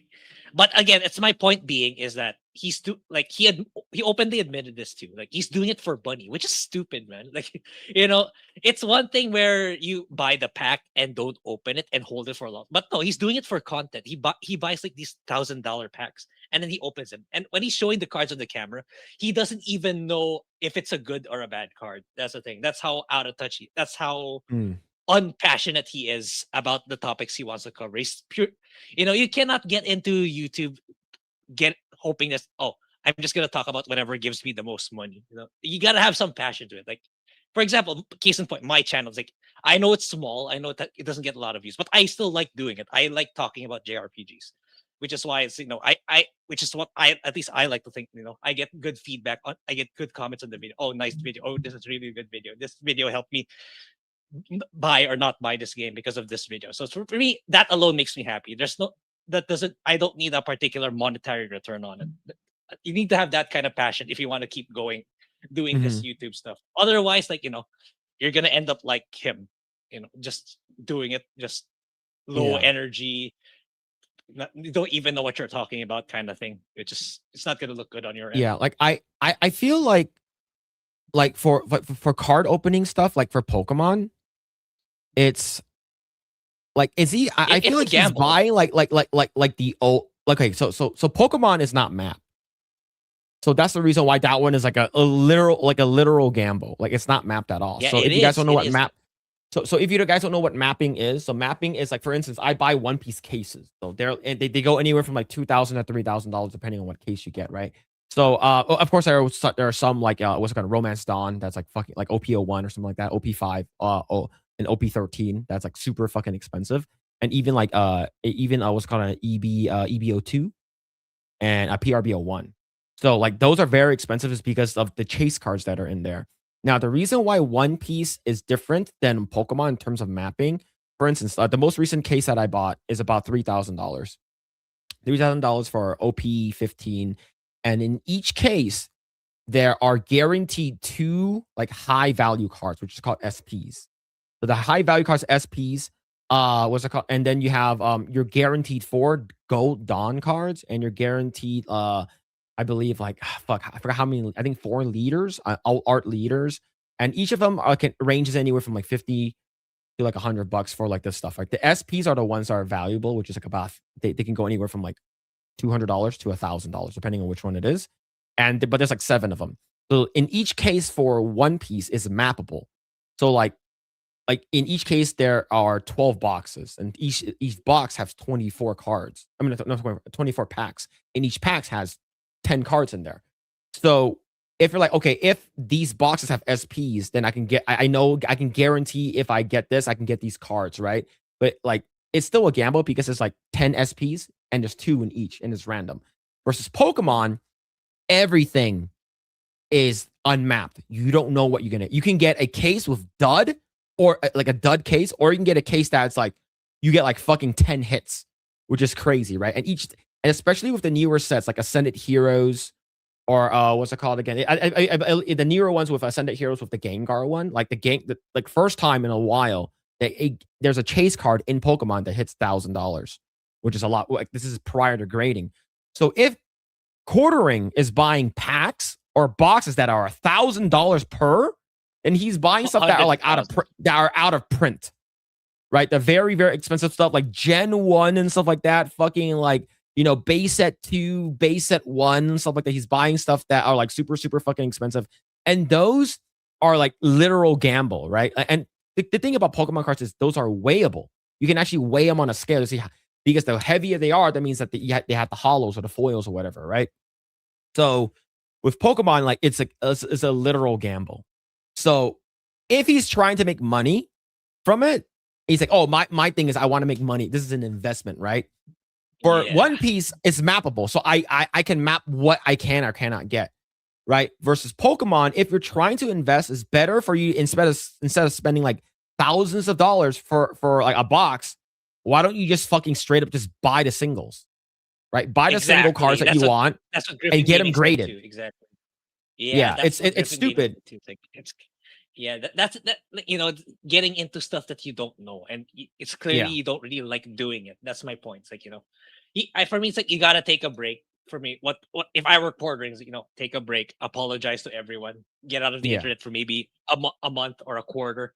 You know, then think things just like, what do I actually like doing the most, and then start building content on that. You know, that's what I would do. That's what I would do if I were him. Yeah. So like for me, like the whole card thing right now, like me and my siblings, we're doing it is because like we don't hang out often. Like it's like we hang out for like birthdays and that's about it. Like birthdays, family gatherings, that's about it. Like, but I live far away, so it's sort of like when we hang out, we crack open a case. We're like there for like 3 hours, just like chilling, talking, hanging out, eating dinner and stuff like that. So it's more like something that we can just hang out with. Right? You got okay. Thomas Blackfire sent this to me on chat, so you got to show it to everyone. Show it. Right, show it to chat. Show it to chat. The curse is real. Right. The curse is real. Oh no. The curse is real, chat. Oh no. The curse is real. Yeah, shout out to Thomas Blackfire, our mod, for sharing this. Man, the Sonichu stuff, you know, it's pretty bad. It's pretty bad, man. But yeah, it's just like for me, if you're gonna gamble, why don't you just fucking gamble then? He'll probably be better on Kick. Right? Just fucking take in those fucking stake gambles and just gamble. But he has to shill for Rumble because he has an exclusivity deal with them. So Rumble wallet and like we don't like we're not verified or partnered or whatever on Rumble, right? We're just streaming there because we're streaming there, right? But the thing Yeah, is, like, I feel like he's just fucking wasting money at this point. Yeah, he has been for the longest time. It's just that Yeah. I watched document. There's also really well done documentaries about him already. It's just in my opinion, like he started this thing being already very wealthy thanks to his parents. Then it Mhm. just so happens that churning out new 5-minute news report videos on a daily basis works for YouTube at the time. And just that he did it a lot on YouTube, back when 10 years ago, 15 years ago. And that's where he garnered success. But when that started to not work anymore, everything just kind of fell apart from him. Mhm. Yeah. Yeah, man. He But did yeah, pivot. it's Yeah. like when it comes back to like the trading card stuff, like what is your goal? Right? What was his goal of that channel? Right? For like there's a very, very popular guy on both TikTok, YouTube, and Instagram. I don't know. I forgot his channel's name, but like it's the one that he's he does Pokemon only. His primary Pokemon. He goes like, should I open it or should I keep it sealed? Right? And he gets like millions and millions of fucking views on those shorts, and he has one every single day. Right? So it's like that guy's super, super rich already. So what he's doing is like people will actually give him boxes so he can rip it on a video or whatever, right?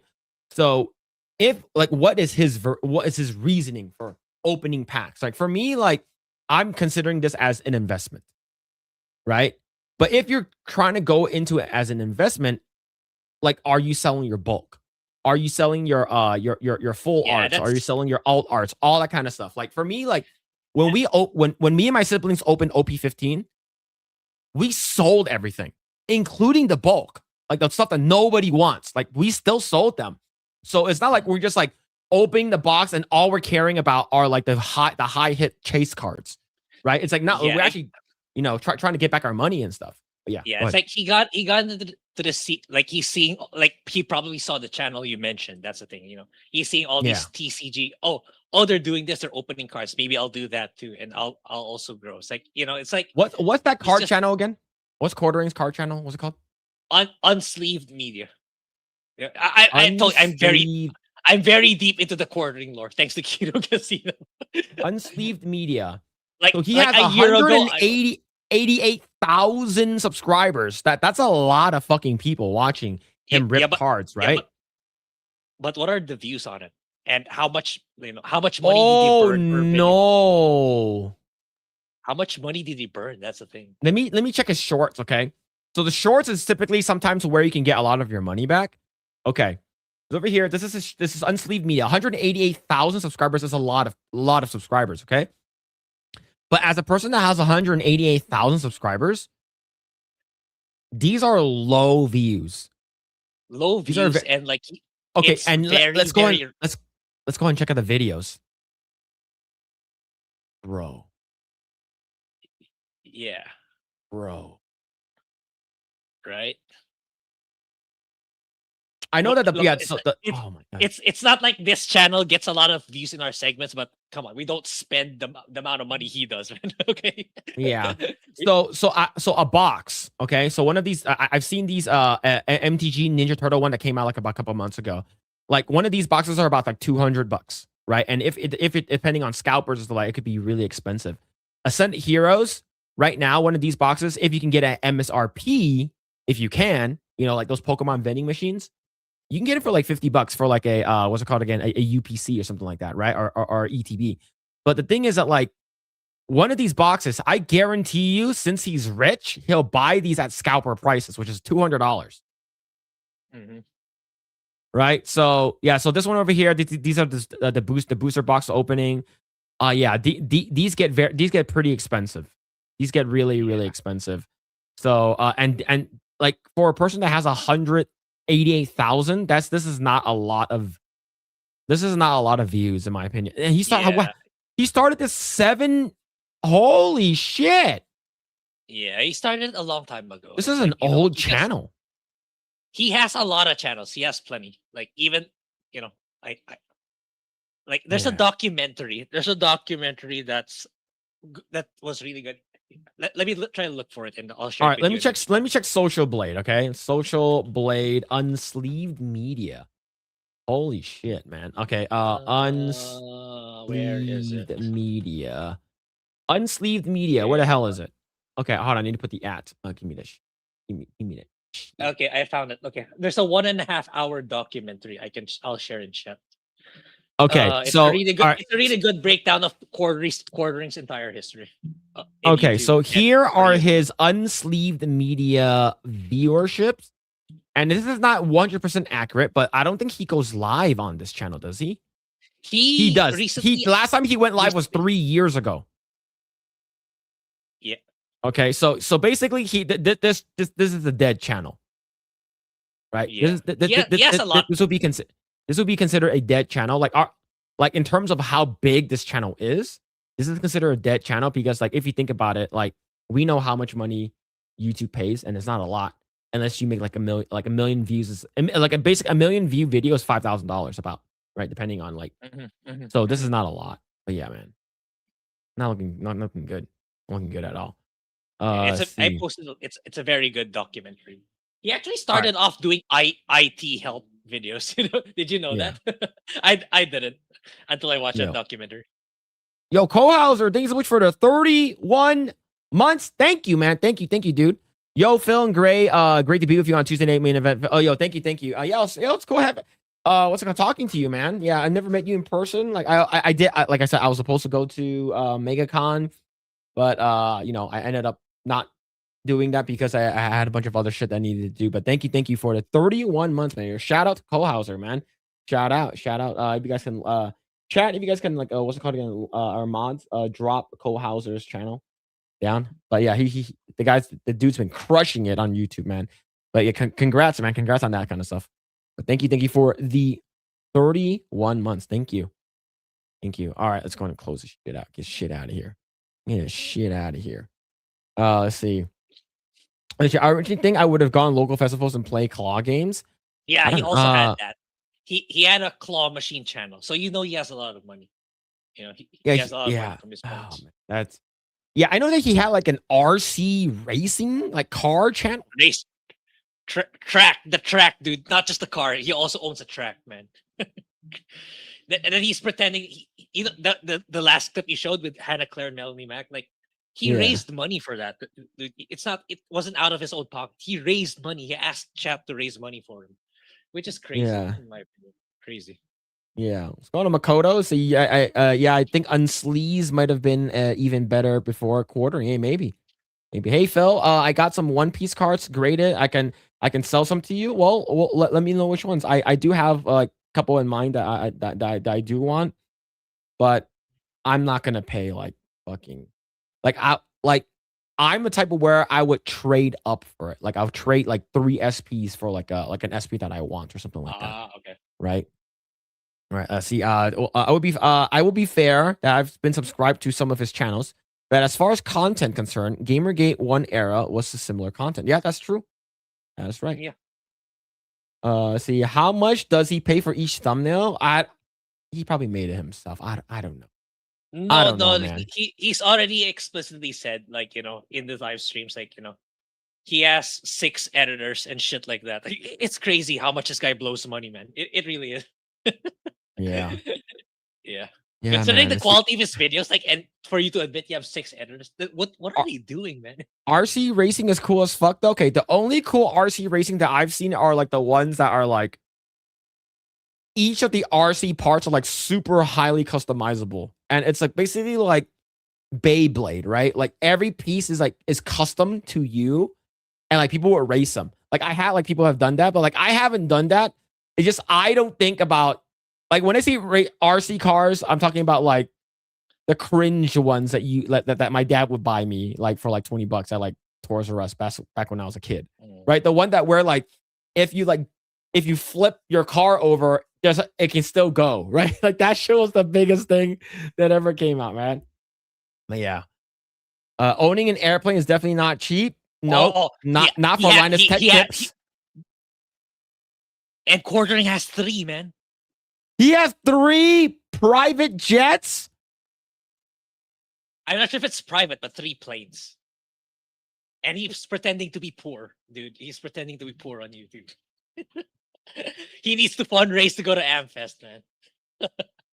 Did you hear about the Linus Tech Tips thing where he bought a jet? Yeah, that one I know. That one I know. About Yeah, that was pretty it wild was all too, about man. him trying to justify, like, oh, it's actually pretty cheap, guys. I didn't spend money on this kind of. Yeah, It's I actually saw that. $0. I'll be losing money if I don't buy it. That sounds like a gambler. It sounds like a gambler Yeah. every time. Something like that. But See, I wonder. I mean, Yeah. Yeah, go ahead. Go I was ahead. gonna say for Linus Tech Tips, like at least the guy is rich and he actually made his money through Linus Tech Tips chat, and he's not telling his chat to guys, you gotta give me money for it. Yeah, Like, at least it's not- 16 million subscribers. Holy Yeah. shit, Yeah, it's a lot. At least I've been following him like since he was in like the for the the NCIX days when he was like part of like a like another company. yeah, where he's that's just the like thing. That's yeah. That's the problem with a lot of these fight. If they just stepped up their quality over time, like hire people if you need to, but Yeah. at some point you gotta expect more people are coming to the platform making better videos. So you gotta step up the quality if you want to still maintain the lifestyle or the revenue keeps coming in, which Quartering didn't do. He didn't adjust. He Yeah. didn't adjust. He didn't adapt. He didn't evolve and stuff like that. But open that one. Open this one. Yeah, I do have yeah. I wonder what Quartering did to Sydney Watson. Hopefully, nothing as sleazy as what Elijah did. Yeah, here's the thing, Makoto. Was it before Kino Casino channel got banned? I do know that Sydney Watson contacted Worski, the other guy in Kino Casino. She said that she's not saying anything about her situation with Quartering because she signed an NDA with him. That's why. So I see. yeah, there we go. Yeah, I'm very deeply informed in the subject matter. Yeah. I know a lot about this. Okay. Yeah. Yeah, let's see. I quit watching LTT a couple years ago. I can't stand him anymore. Like I would if I'm watching something that I need in terms of like tech stuff, I would still go to him. But like some of the stuff that he's doing, it's like in terms of like for like people who don't have that much money, is sort of out of reach, like for a lot of us, right? And the reason why we're talking about like Linus and stuff like that, Linus Tech Tips, it's because a couple years ago on the WAN show with Luke, he talked about like how like he talked about how like celebrities would pay so much money just for fuel, and he's talking like, hey man, you guys have a private jet just to go from to drive like 3 miles to 15 miles. You take a private jet, that's a lot of gas that you're wasting and stuff like that. So he's thrown a lot of like shade, and he talked about he showed his concerns about like how unethical it is. Talk about like Green New Deal. We got to talk about the whole climate change. Fucking the fucking gas, the fucking CO2s, the carbon emissions, and stuff like that. At the same time, so he talked about that. And then there's a video that came out that he bought a plane, and it's not just a plane, like a private jet. That he said that it wasn't that expensive. If you look at it, it's a lot less than $5.4 million. So it's like, and you can tell the guy that was with him, like one of his his coworkers. Yeah, you can tell like he was like, "What the fuck are we doing here?" Yeah, Yeah. it's not scripted. It's like he's not playing ball in that clip, in those clips. Yeah, he's you like, should "Yo, not I'm what the fuck, man?" And of course, it's like, "Oh, it will be like." He said that like the amount that will cost for him and his family to fly to Cabo San Lucas for vacation, the money will be more expensive than the gas that he will use for this jet. But he did say fly first class. Yeah. And first class from Canada to Cabo San Lucas, first class is like $20,000. Anything first class is ridiculously expensive. Yeah, $20,000, and it's like him and his wife. I think his wife's name is Yvette, and he has like a couple of kids, right? He has like 2 or 3 kids or something like that, right? So if you're talking about like $20,000 per person in first class to Cabo San Lucas from Canada, it's like, yo, you're becoming like a person that you sort of said that you don't like. So that's why, like, if you look at that video, like it has like 100,000 likes and 17,000 dislikes. So it's about like a 10% dislike ratio, right? And if you actually go read the comments, it's sort of like you're sort of out of touch, brother. You're sort of out of touch, man. Like at least own up to it. It's like, yeah, I know it's expensive. I make a lot of money. Yeah, and it is true that it is different from like the quartering thing where it's like, hey guys, unfortunately I have to shill for more. You guys have to buy more brand coffee because I need money this week, right? I promise every video. Like, I promise there won't be a plugin for coffee brand coffee, but this month is looking really bad for me. It's a crazy thing. He never bothered drinking it during his live stream or his videos, or him holding a cup that says coffee brand coffee.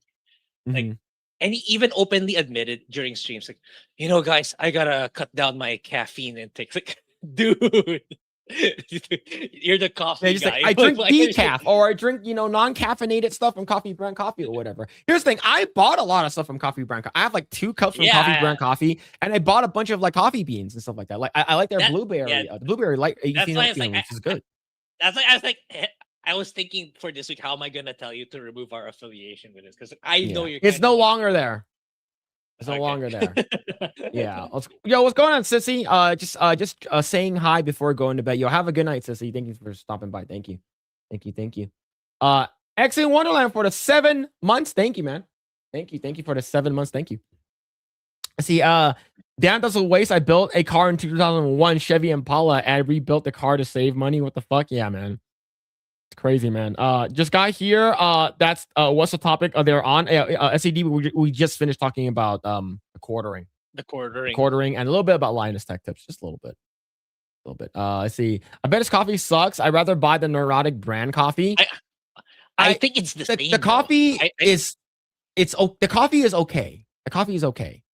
It's not awful. Does it taste different from coffee brand coffee? You're the one who tasted both, so. Oh, I actually never got Geek Grind. So I don't know. I never got Neurotics coffee. I get the impression like they, as much as quartering doesn't want to admit that it's a white label coffee. That coffee brand coffee is a white label coffee. I think they're both under the same factory. It's just that they both branded theirs differently. That's my impression. I could be wrong, chat, but that's what I feel.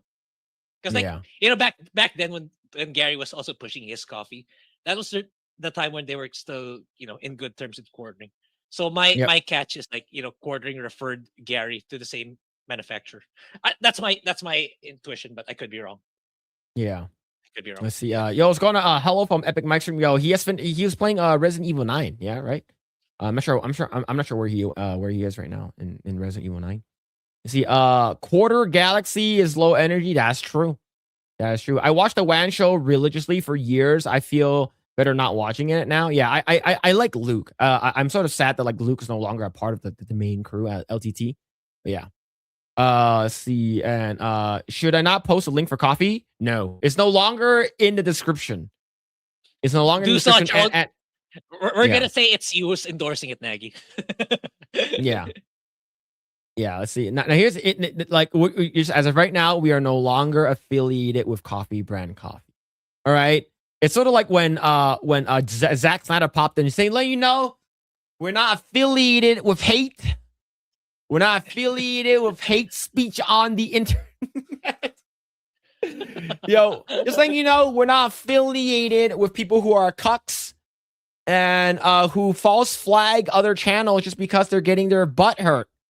All right, we're not affiliated with that. Okay, just letting you know.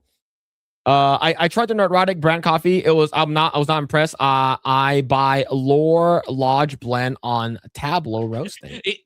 That reminds me, because like there was a stream with Quartering and Hannah Claire, where like Quartering was pushing coffee brand coffee, and then Hannah Claire, instead of saying coffee brand coffee, she said the brand of Tim Pool's coffee.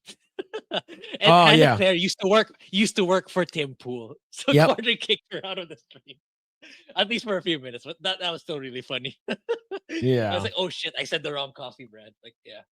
Was this here? So just when I thought Phil was finally turning his life around and being straight, he mentions drinking blueberry coffee. Okay, look here. Okay, you know who's Brett Cooper, right? Yep. Everyone here probably knows of her. Female Ben Shapiro, okay? She grew up in LA. And in one of her vlog videos back in the day when she used to be a part of it was kind of Daily Wire with the comment section with Brett Cooper, she went to this place called Priscilla's what's it called? Coffee. Priscilla's what's it called again? Coffee place. It's in Burbank. It's right across the street from Bob's Big Boy. And she said the thing that she always gets there was the blueberry latte, iced blueberry latte. So me and my wife, we went there. We drove down about an hour and a half to go to that blueberry place. We drank it. Like, that's pretty fucking good. And yeah, ever since then, what's it called again? I tried to make my own. So Coffee Brand Coffee had a blueberry roast. And it's pretty good, but it's not the same. It's not the same. So that's the reason why, okay? All right. Priscilla's is a sex shop here. It might be the same company. All right. I drink cheap coffee and it gets the job done, wakes you up. The taste quivers, delivers instance of waking. Yeah. The best part of waking up is farther than your cup. Yep, you drink that stuff. The instant coffee from Costco. Yeah, let's see. Yeah, Femme Shapiro. Yeah, Brett Cooper got a nice pooper. Yeah, she does have a nice butt. I remember she was doing that basketball thing. Like, damn, her butt's big. But yeah, that comment section YouTube channel dropped off a cliff with Brett left. How is that right now? Last time it had a lot of subscribers when her best friend took over, when basically she left. Comment section. The comment section lost I think 1 million subscribers ever since Brett Cooper left. Brett Cooper left. Because it was at I think it might have been a 4.5 million. 4.5 million. Yeah, now it's at 3.5. And the viewership has dropped off like a lot. Holy shit. So okay, so you the Brett Cooper stuff is still on there, but now her this is her ex best friend or something like that.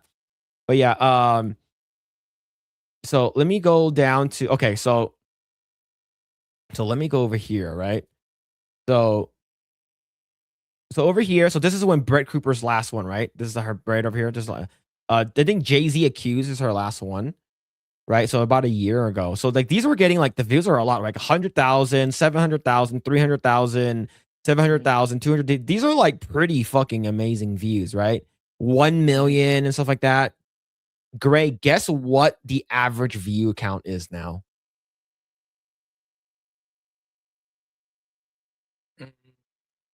Just give me a number. 50K.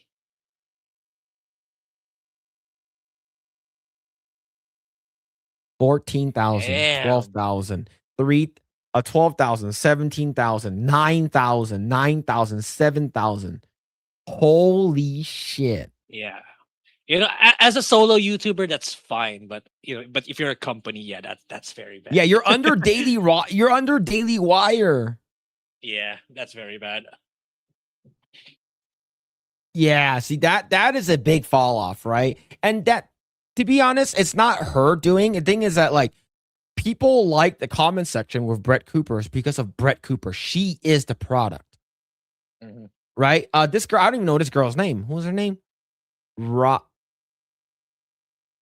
Reagan Connard, I think is her name.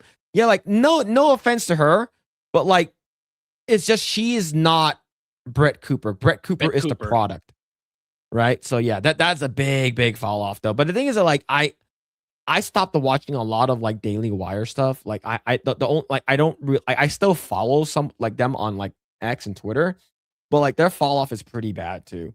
It's really, really bad. I don't, I'm not subscribed to Daily Wire Plus anymore. What the fuck happened to Bent Key and stuff like that? All that kind of shit, right? Was Brett asking for too much money? Maybe, I don't know. We sub to that. You sub to that Daily Wire thinking that the Snow White show will come out, right? Yeah, I was waiting for the Snow White show to come out. It never came out. Yeah. Man. All right, let's go and talk about our next topic here.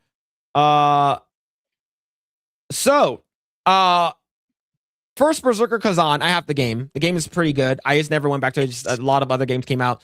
A lot of people really liked it. This game was really good. A lot of people really, really enjoyed this game. But this is not looking really, good. really tough. It's really it is a tough game. It is a very, very tough game. It is a get good, skill issue kind of game, right?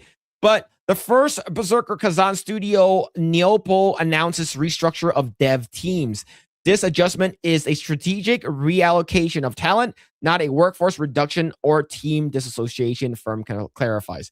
So I believe they're basically letting people go or something like that. So what do you know about this guy? I to be fair for this, I think for the case of this studio, I think they just dissolved them and moved them to other departments. So yeah, I wanted to get the game at first, but when I saw like it was too expensive for me, given that it's a Korean game and it's like I think their first foray into this. Like it's Mhm. so I was like, it's another Souls game. It's like for me, it's like yeah, maybe I'll wait for discount. But when they kind of adjusted the price, like I wasn't really interested anymore. But yeah, I thought this all the while this game did really really well, but apparently not well enough, I believe, for them. So they got dissolved sadly. Mhm. So to be fair, it's at least the way the East does it, it's like they don't just let people go. Like when they're gonna dissolve a team, at least they find the other departments to work with. So at least there's that. But I think yeah, it's as much as we keep saying like the Asia's taking over gaming and stuff like that. I think these are the effects I think of there's too much competition right now because like when during the time of Black Myth Wukong, I really felt like what I think China and Korea's making too many Souls like games. So Mhm. I think that's what happened here. Like they're cannibalizing the market too much.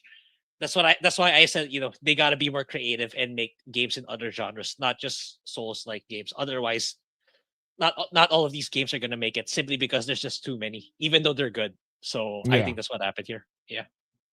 Yeah, but overall, like I like this game. Like I do need to go back and at least beat it. I heard that this game is it gets really really good later on. Like I know that Asmongold beat it. I know that Beardo got. I'm not sure how far he gotten. Like I think, but based off of everyone who've played this game, they said that they really really enjoyed it. It's just really hard, and Yeah. I think that when it comes down to games like this, having a game that's insanely hard will sort of like lock a lot of people out from playing your game, especially someone like DSP. But I think that when it comes down to it, sometimes if they're just like reallocating their stuff and not letting people go, I think that's fine. But if they are like letting people go, like I'm not sure if the game did financially or monetarily really really well, right? Or how much the game costs or anything like that. But overall, like the game does feel a little stiff, but the game is a fun game. It is a very very fun game. But yeah, I do agree with you though. Sometimes like you know I have no issues with having a lot of games that are like Souls like. I like that Mhm. genre a lot, right? It's sort of like can there ever be too much JRPG? All right. I am kind of taking a break. That's the thing. It's like, even someone like, I think that's the reason why Square is cutting down on Final Fantasy games. It's like, remember just a few years ago, FF7 Remake, then the Final Fantasy Pixel remasters. I think they realized that they cannibalize their own market with too much Final Fantasy, along with the Mhm. other companies. So I think there is such a thing, regardless of genre. Like even if like I'm the most hardcore JRPG, let's say I finish one JRPG a week, like even for someone like me, that's still too much. If Square releases all those Final Fantasy games in a span of a Yeah. year, I think that's still overkill, even for someone like me, right? So I think that's what happened here. Like there's suddenly there was an influx of so many Souls games, and there still are incoming ones. So yeah, Mhm. remember this came at a time when there's Lies of P, there's Wu Chang, there's Black Myth, and probably there's others that I'm forgetting. Then there's an incoming one, Phantom Blade, right? So it's like, China gotta diversify a bit. If Yeah. they diversify to different genres, I think they will be fine, and I think they will excel. Yeah. I think that now here's the thing though. What is From Software known for? A Souls game. But they don't come out with a Souls game like every year, right? Exactly. It's Yes. right. Like I think like so the last game that we got from them, like in terms of a new game, not like not like an extension or DLC or a spin-off, right? I'm not talking about like Elden Ring Night Rain, okay? Like the last game that came out with is Elden Ring, Mhm. right? Like in terms of new stuff, right? Not a remaster or like Demon Souls or anything like that. Now the next game, so Elden Ring came out in what, like 2021 or some shit like that, like 2020. I forgot. It's basically like no more than 10 years ago. The next game that's supposed to be coming out is supposed to be this year, which Yep. is which is the Dusk blood, Bloods. the Dusk Blood. So if you think about it, every 5 years a game comes out. I think in terms of so 2022, yeah, right, 2022. So, but that's what they're known for now. But they did, like someone did mention, they did work on Armored Core. Like their old stuff is Armored Core stuff, right? So they have Armored Core 6. So like those are the two things that they're working on, but they're known for this thing. So it's sort of like if you're good at something, like continue doing it. But if you have a bunch of these other studios are popping up out of nowhere, making the same thing, same genre, like is it oversaturated with that kind of stuff, right? Like the next game that's coming out from Game Science is Zhongkui, right? Black Myth Zhongkui. Is that going to play the same as Black Myth Wukong? Right? Since he's like the character is like a melee spellcaster. So versus like a full-on melee character, right? So I don't know. I do agree with you though. Like if they try to like make new shit, like I think make it good. I think take your time with it. Phantom Blade has been announced for like what 4 years now. It's coming out soon, hopefully. It's coming. Yeah, September. It's already confirmed. Yeah, I'm actually kind of worried about the next game. I'm worried about that this might happen is, despite having a lot of whales, I'm sure, is Where Winds Meet. It might be because like it's also made by Nexon, right? Where Winds Meet it's published by Nexon, yes. Yeah, so it's like I saw the player concurrent numbers. It's 18K that playing a few hours ago. So it's like I get the feeling that that game won't be able to sustain it as well. I don't know. That's just my hunch. Given how competitive live service is nowadays, I think there's a good chance that might be gutted next, despite its initial success. But yeah, I don't know. I could be wrong, but that's what I feel. Yeah, the last one's from Armored Core 6. Yeah, Armored Core 6 is the last new game. Yeah. You're right. Yeah. Let's see. What's this here? Why isn't Grae wearing any Manny Pacquiao shirts? Why did something happen with him today? I'm not a fan of him. in case it wasn't obvious. Oh man, I'm playing Lies of P right now. Just started the DLC. Great Souls, like I recommend to anyone who likes those kinds of games. Yeah, I like Souls type of games. I do. Let's see. But yeah, man, Grae, get a Manny Pacquiao shirt. I'll send one to you. The next FromSoft game is a Switch exclusive, isn't it? Yes, it is. I get a lot of people do not like that. It's probably just going to be a time. It's probably just going to be a time. Has Nintendo ever gave a timed exclusive? Good question. I don't. Not that I know of. But typically, when it's a multi-platform kind of game, it comes out and all platforms about the same time, or the Switch comes out maybe about a year later, right? But so far, I haven't seen any Switch exclusive games that's timed exclusive then like a year later. But we don't know. I guarantee maybe, there will be a lot. A lot of people are saying that, fuck, man, I need to buy a Switch 2 just to play this game, right? Okay. So, but the thing is that a lot of people bought the Switch 2 recently because of Pocopia. Yeah. Pocopia was a console pusher, which is crazy, right? Actually, pretty wild stuff. Let's see. Souls game feel too clunky and unresponsive for me. I'd rather play Skyrim Combat or Witcher and Arkham. Yeah, I think that's fair. There's an incoming indie game called Replace.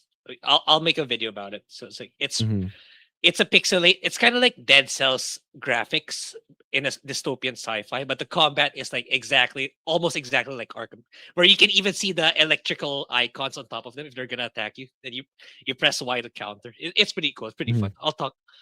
It'll come out on April 2 days from now, 2 to 3 days from now. So I'll make a video and then talk about it along with Mouse next week. Let's see. Dragon Quest Monsters Dark Prince was exclusive to Switch for about a year, and then it was PC release. So I hope that's the case. I hope that Dusk Bloods is timed exclusive for about a year, and it comes out on PC, so they can double dip, right? And then you'll get more money and stuff like that.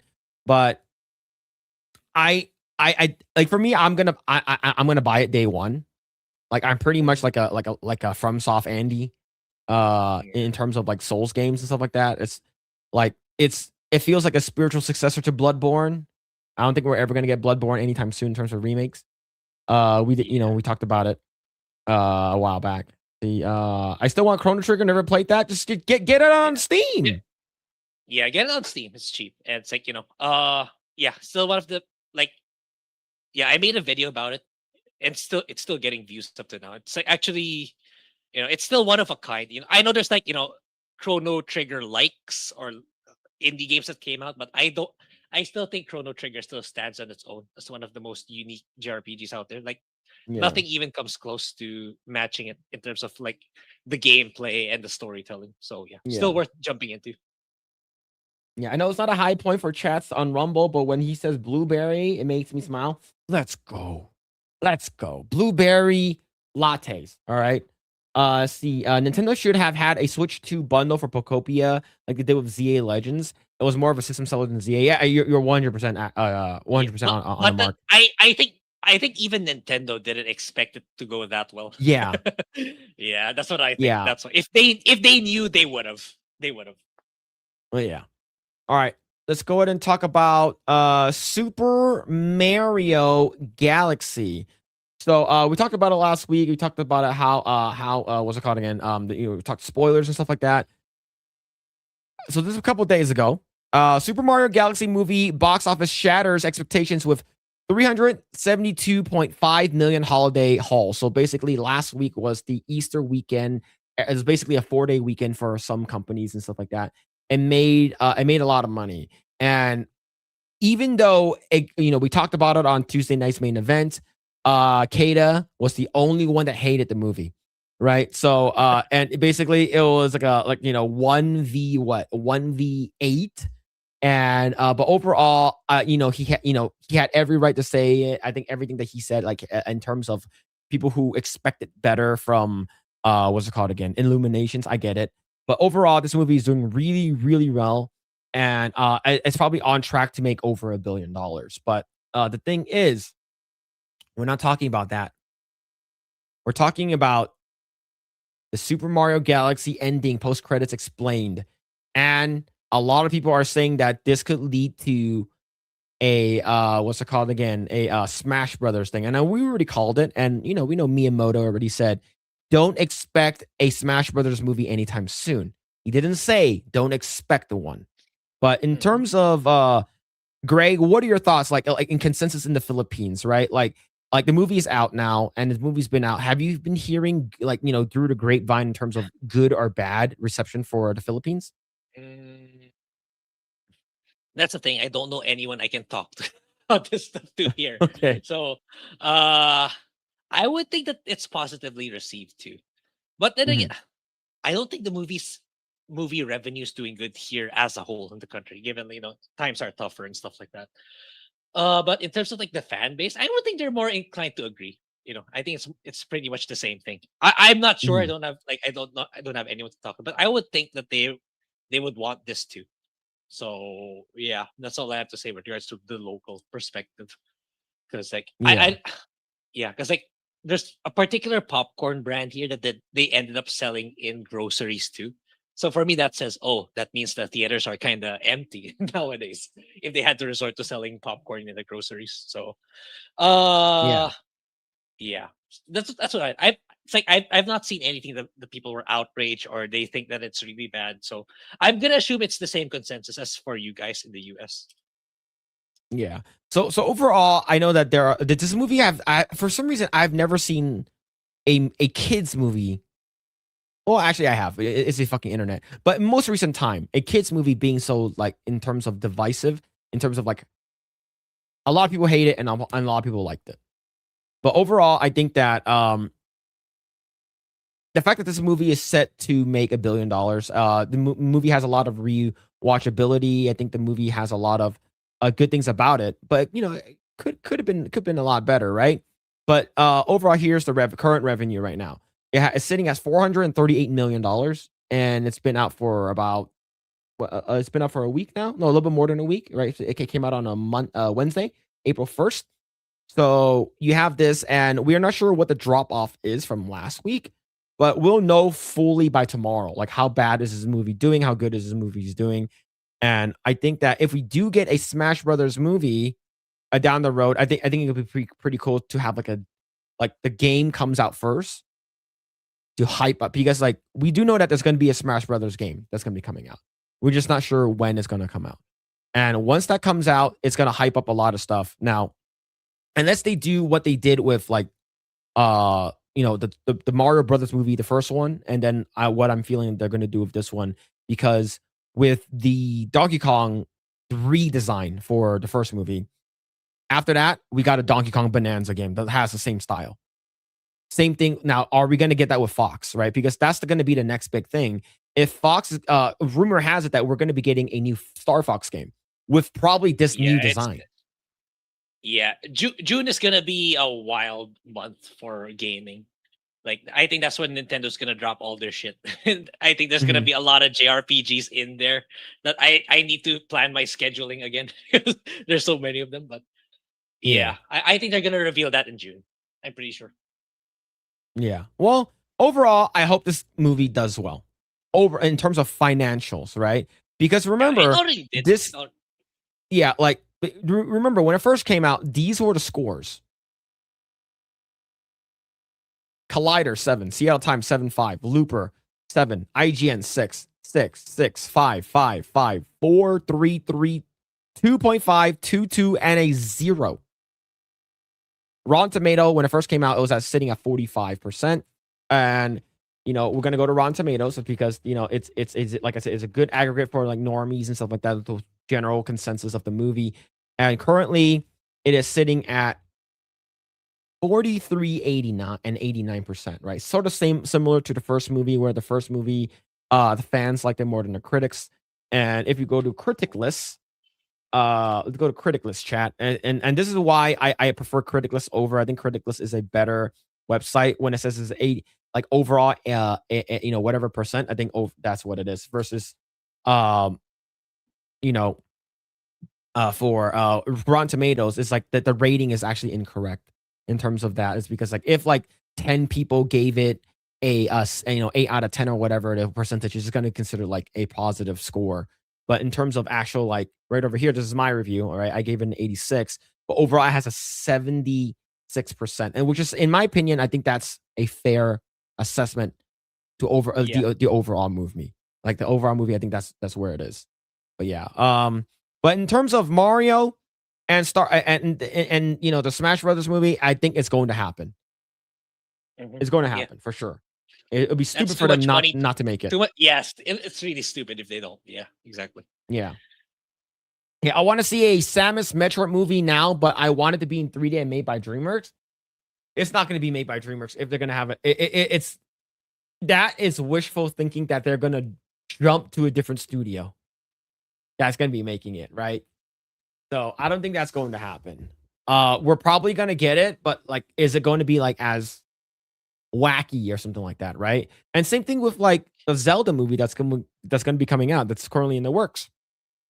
That one, like, how are they going to get Zelda and Link into the Smash Brothers universe? Like, Sony is the one who's working on it, so it's not going to be the same thing, right? It's the vibe's going to be completely different. But yeah, I think there's going to be like a Link that's animated that fits into this universe. The live action, for me, the live action is going to be a different thing on its own. That's what I feel what's going to happen, because you can't make a Smash movie without Link. He was there since literally the very first one, so you can't not include Link. Yep. All right, Grae entertain the chat. I'm gonna go take a pass. I'll be back. Yeah. Okay. So basically for me, chat's like mostly during the week, since I already uploaded my Monster Hunter video. It's mostly just about the quartering stuff, and I wasn't sure because I know Phil was kind of like in talks with quartering from time to time, so I wasn't sure how Phil would feel about this situation. So, but I did want the affiliation with Coffee Brand Coffee to be gone. So yeah, thankfully that wasn't a problem. So yeah, but I'm not. Yeah, I didn't follow up on the movie stories for the week. So apart from the Mario movie doing well, I mean, it's a no-brainer. But yeah, I'm expecting Nintendo to just keep making money in the movies industry moving forward. And I legit hope that they do take over Disney and take all their money, because like I don't. If ever I have children one day, I want them to be exposed to Nintendo IP more than Disney IP, because I don't want them to be watching acolyte stuff or whatever, propaganda that they're pushing in their recent media. And I hope that Nintendo just doubles down, because I'm under the impression that Nintendo is like immune to DEI bullshit. So even if, let's say, there's a regime change in the future and DEI is back on the table, so Nintendo, they won't be able to, outpay Nintendo to insert DEI propaganda in their IPs. Yep. Yeah. I was just saying about, I prefer Nintendo to be the new leader when it comes to US movies rather than Disney. Oh, absolutely. Yeah. Absolutely. All right. We're going to talk about the first 2 episodes of The Boys. Oh, Final season. Right. The right, I forgot Boys, about season 5, ep 1. 1, and where the fuck is the and button? Okay, and 2 ep. that. Spoilers. It's bad. All right. So there it is. The Boys, season 5, episode 1 and 2 spoilers. We're gonna talk about it. And this what's it called? Whenever you see this thing on the bottom, the Chiron spinning. It basically says that we're going to be talking about the spoilers. Now, I have not read, sort of precursor. First and foremost, I have never read the graphic novel, the comics or anything like that. I know what happens at the end, and I mentioned it here multiple times. But we are going to talk about it, and we're just going to spoil it away. The first 2 episodes dropped on Wednesday, and every Wednesday night there'll be a new episode that drops. So, Grae, what are your thoughts on episodes 1 and 2 of The Boys? So this is the final season. So after the season, it's done. Yep. So the thing is that I don't like the show. Yeah. I don't like the show. The show has gotten a lot worse, and the fact that I watched every episode and every season, might as well just fucking finish it. Might as well finish it. They should, like, after watching the first 2 episodes, I feel more justified. They should have wrapped it up in season 4 already, because like everything I've seen so far, it's exactly how I was expecting that they would go about it, which is, for me, it's not even a good way. And it's like they're just regurgitating the same thing again and again, and they're shoehorning weird stuff. Like, okay, I'll break it down later, but it's like it's as predictable as you would expect it to be. It's as milk toast as I thought it was gonna be. How generic it was gonna be, and it's like season 4 was the perfect time to wrap it up. Not just like milking it dry, and it's nothing special about it anymore. Like the stuff you've seen in the prior seasons, like it lost its luster, because like the appeal of it was like it was so gritty, so dark, so very out there, very brazen. But that kind of started to wear off already, starting in season 3, I would argue. And they're just repeating the same thing again and again, in my opinion. That's what I got. And it's like cameos here and really weird retcons, actually, with some of the characters, which we'll talk about. But overall, it's pretty mediocre. That's what I would give it like 3 between 4 to 5 out of 10. But it's like us spoiling it, like it's no, in my opinion, it's no big deal to anyone. I highly doubt there's someone in chat who's super deep into this that really loves the show, because like it's it kind of fell off, in my opinion. Yeah.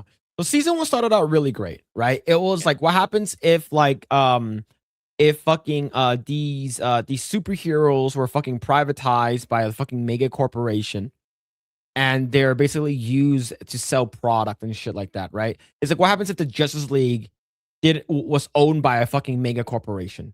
And I'm like, oh shit, this sounds pretty interesting, right? And I saw like the trailer and I saw the first episode. I'm like, whoa, holy shit, this fucking crazy. The first season was awesome. I loved the first season. I think first season was great. And then season 2 started getting bad with like them fighting that freaking like Nazi woman, a Nazi superhero woman.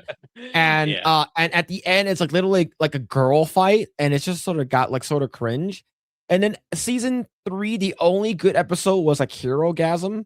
It's not because of the fucking crazy giant like fucking sex shit that's been happening, but like you get a good fight with Butcher, Huey. Huey's there, right? He's not really there, but he's there. And a fucking Soldier Boy and Homelander. Like that was a cool fight.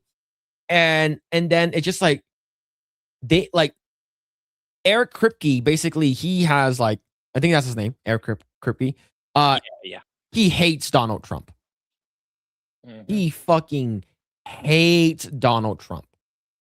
And it shows. It shows in every season it gets worse and worse and worse, right? People don't like a Homelander, and you're not supposed to like him. But people started to like him is because like, that's why I would have fucking them. Yeah, fuck him, right? And then you start seeing more of like the Republicans and like Donald Trump's sort of like personalities and current day shit sort of being slowly injected into each season more and more and more. And this final season is like, he is Donald Trump, and we fucking hate Christians, and we hate Catholic people, and we fucking hate Republicans.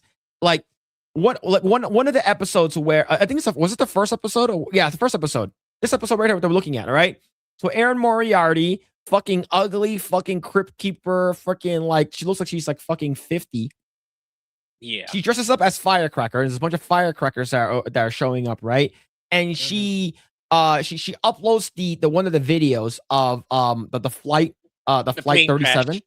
The plane crash where like Homelander's like, I'm not gonna fucking save anyone. While Maeve, which is the fucking Wonder Woman character, was like, we gotta save at least 2. It's like, no, get back. I'll laser each and one of you, right?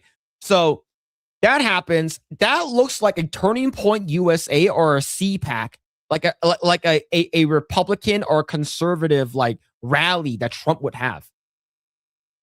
Right. And remember, you're supposed to hate Homelander.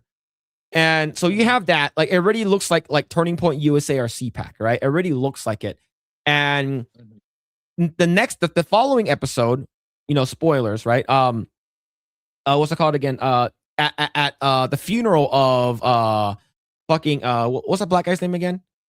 A-Train. Yeah, A-Train. Yeah, I feel that part. I feel like it's incredibly shoehorned. Like they didn't know what to do with his character, because like he was all throughout like season 2 to up to now, like he was kind of flip flopping. Right? They made him character. Yeah. Oh, will I side with the boys or will I side with the 7? He was flip flopping all throughout the show, and then they just killed him off like out of nowhere. Okay, I'll join the boys, and then when he tried to help the boys in the end of episode 1, Homelander catches up and then ultimately kills him. That's it. I feel like that's it. That's all you're gonna do to this character. So what happens? The episode 1, basically what happened is like from season 4 to season 5. At the end of season 4, the government's like, well, we gotta fucking track.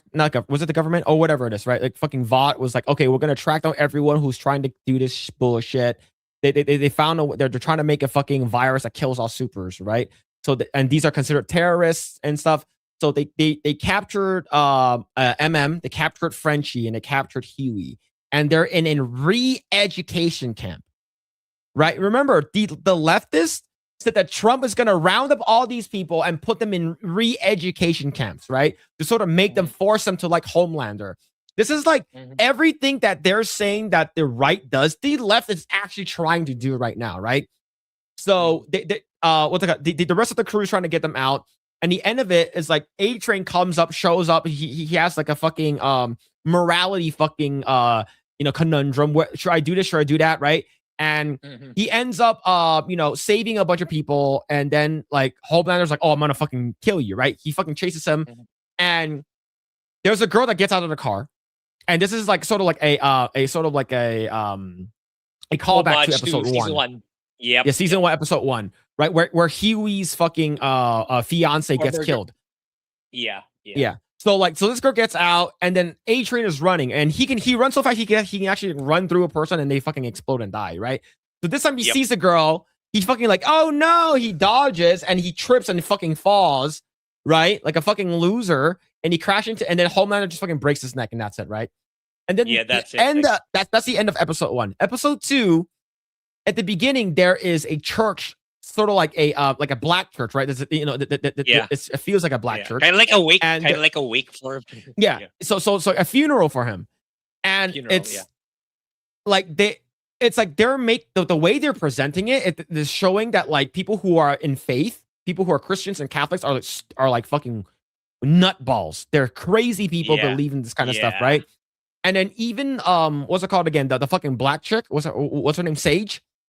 Like the girl who's supposed to be the smartest girl like in the entire world. Like she was talking to Firecracker, and Firecracker is like the typical like hardcore a Marjorie Taylor Greene stand-in, right? And she's talking about religion and stuff like that. And she basically says, I don't care about what your space wizard or your space wizard's son. I don't care. I don't give a fuck about that. So basically throwing shade at people who are like Christians and Catholics. And then my wife is like, wow, Hollywood really hates Christians, huh? Like Christians and Catholics. I'm like, yes. And they've been hating them for a long time now. So it's pretty fucking like, it's like, all right, we get it. Eric Kripke, I know you fucking hate Trump. You hate religious people and you hate the conservatives and Republicans. Go ahead, Greg. Yeah. They even threw a jab at DEI, right? They explicitly said, like the vice president says, like, oh, I'm gonna shut down DEI. Then Sage says, no, you won't. It's that brazen. Like, no, you won't. You're still gonna keep doing DEI. So it's like, it's his politics are clearly there in the show now more than ever. But apart from that, the writing is really shit. Anyway, it's like really the most generic way possible. They brought back Soldier Boy, and then in episode 2, what they did was like they were trying to see if the virus is actually potent enough to kill Soups. So they tried to test it on this rock hero in one of Rock the studio. Hard. Rock Hard. Yeah, Rock Hard. Yeah. And they couldn't move him. They couldn't get him to breathe because like he has the ability to hold his breath for a really, really long time. So they didn't really have a lot of time to be able to test it. But what actually happened is like Homelander opened Soldier Boy's sleeping chamber. I don't know what to call that, sleeping tank, and woke him up. So Soldier Boy's back. And then like he promised Soldier Boy that he will make him number 2 in the 7 if he tracks down Butcher and Huey and kill all of them, kill everyone at the Team Starlight. So Soldier Boy gets to track them down, but since they realize that Soldier Boy's alive, that they can test that anti-soup material on him instead. So like they lure him into a chamber where Rockhard is, and then they trap him along with other soups. But the twist is in the end of episode 2 is like it worked for all the other soups except Soldier Boy. Soldier Boy was somehow immune to it, which was heavily implied already with the way they angled the camera and the way the way he was flying that it didn't fully work on him. So that's the twist and stuff like that. But it's very predictable, very generic. I feel like it's unearned. Like, oh, all of a sudden there's this medicine procured by one doctor working in a underground, not so sophisticated lab. He somehow was able to develop that. A medicine that somehow instantly kills soups. So it's like you can really feel that they're rushing the show. They're wrapping everything up and in a not so good way. And I don't know with you. I feel like they're retconning Black Noir. I think they're trying to go for the angle that what we talked about last season. I think they might be trying to retcon the Black Noir that Black Noir is actually a clone of Homelander. They might be trying to do that. Yeah, well, we do know that like based off of the trailer that I've seen, like Homelander does go to the White House. Like he goes to he goes to DC and he sits, I believe he sits in the Oval Office, right? So like, and I that scene where like Homelander, like everyone was sort of like praising God and praising Jesus and stuff like that in a church, and like Homelander sort of getting like fucking like upset. I think the reason why he this is me, this is how I feel about it. I feel like because remember everyone was making memes about him. everyone's making fun of him, and he basically said that since I'm basically in charge of the president, I can do whatever the fuck I want, right? I'm in charge of the United States. We gotta arrest everyone that's making memes about me, that's making jokes about me. We gotta arrest everyone, right? So basically saying that the Republicans are trying to do that. The like JD Vance or Trump, they're so bad that like whenever the Trump if there's a meme that comes out about Trump is gonna, if Trump had the power, he would fucking arrest everyone. The crazy thing is that, do you know who tried to do that? Kamala Harris said that she was upset that they weren't able to control social media. It's because here's the thing: if Donald Trump and not Donald Trump, if Elon Musk didn't buy Twitter,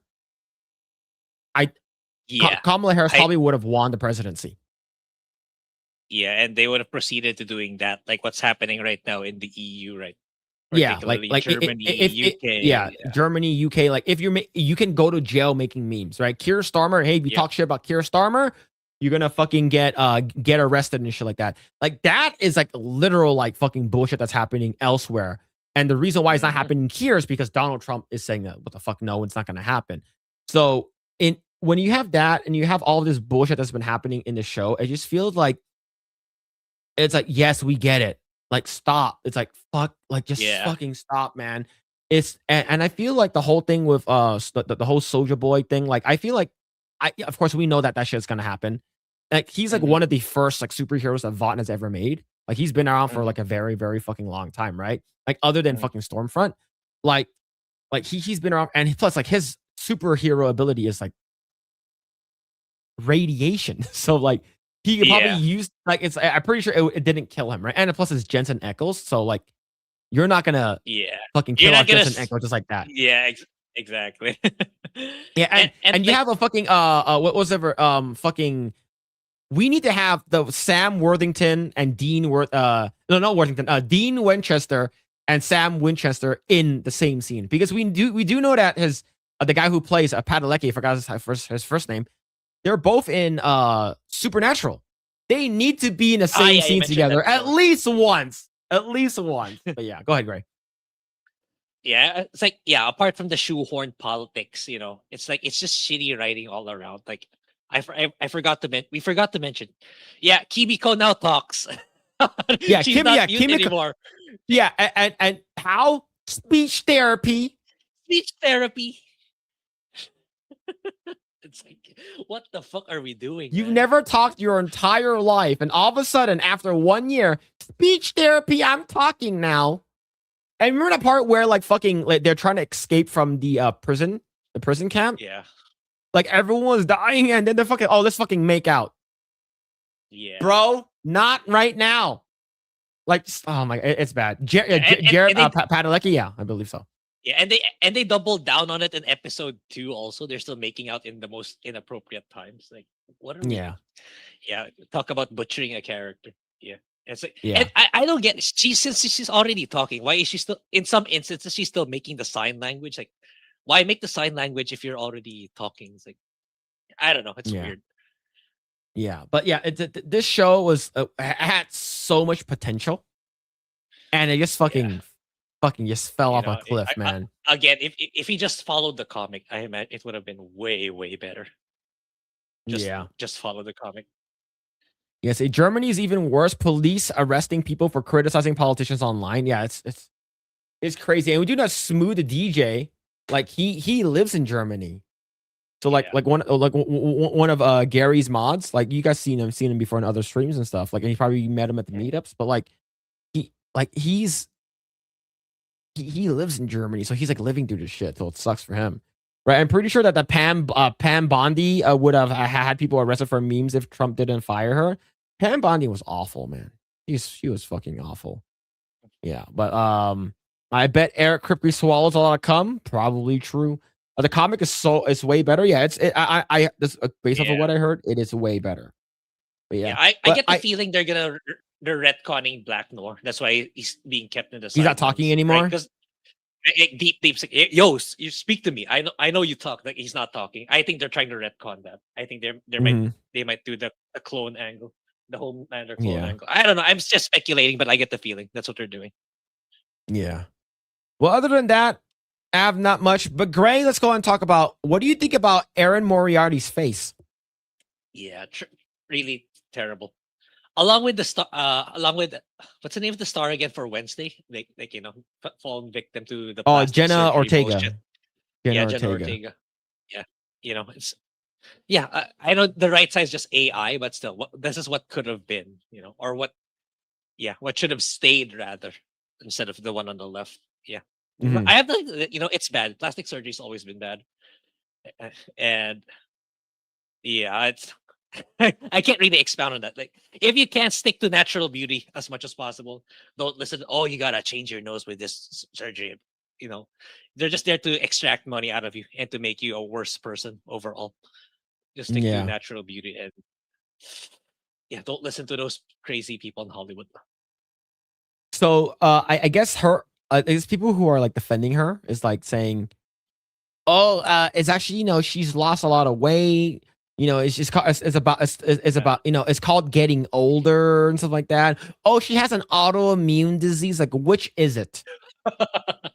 Wow, that's is it autoimmune disease? Is she getting older, or what is it? Or what is it? Is she sick or something like that?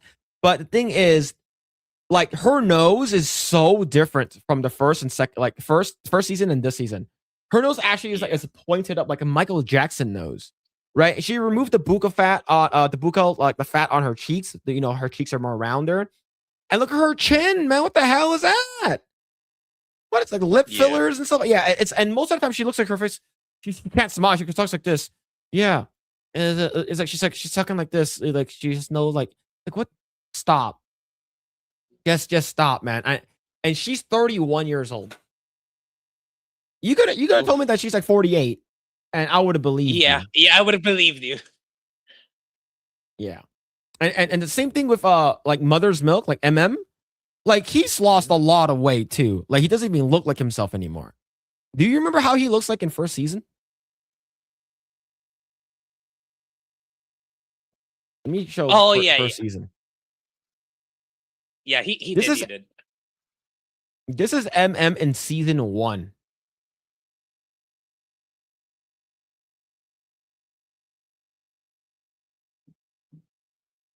All right, so just remember that.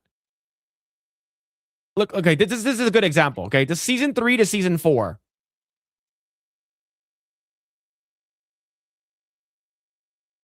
That looks like a different person. Yeah, he did. They have the same scar on the face, so it's the same person. But like, this looks like a completely different person, man. Yeah, did he take Ozempic? And that's what I think. I think he took the Ozempic. Yeah. Man, when people say that black don't crack, I don't think that's true anymore. In this case, it does not. I say that there's definitely a lot of cracks on that black guy.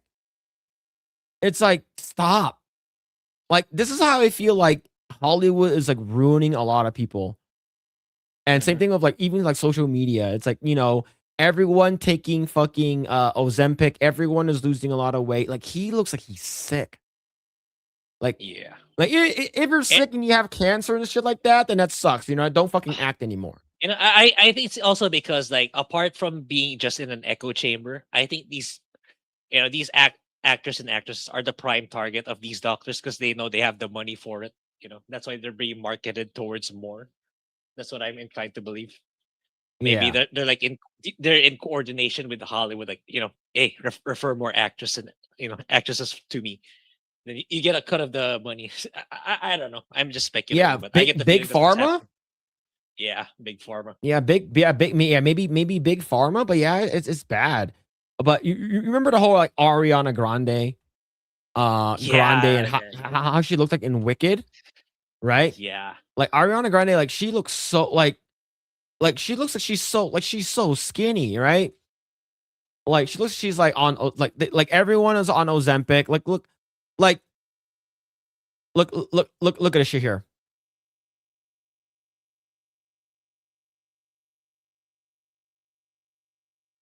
Ugh. Okay. You want to hear something? I feel like this is all Cynthia Erivo's doing. I feel like this is all Cynthia Erivo's doing. Now, here's the thing. This photo here, this one here, this is her. This is her younger. This is the before. Mm-hmm. All right. This is her during the live, the red carpet event. Mm-hmm. This is her now. Like, this is her now. I think Cynthia Erivo is sucking the essence out of her.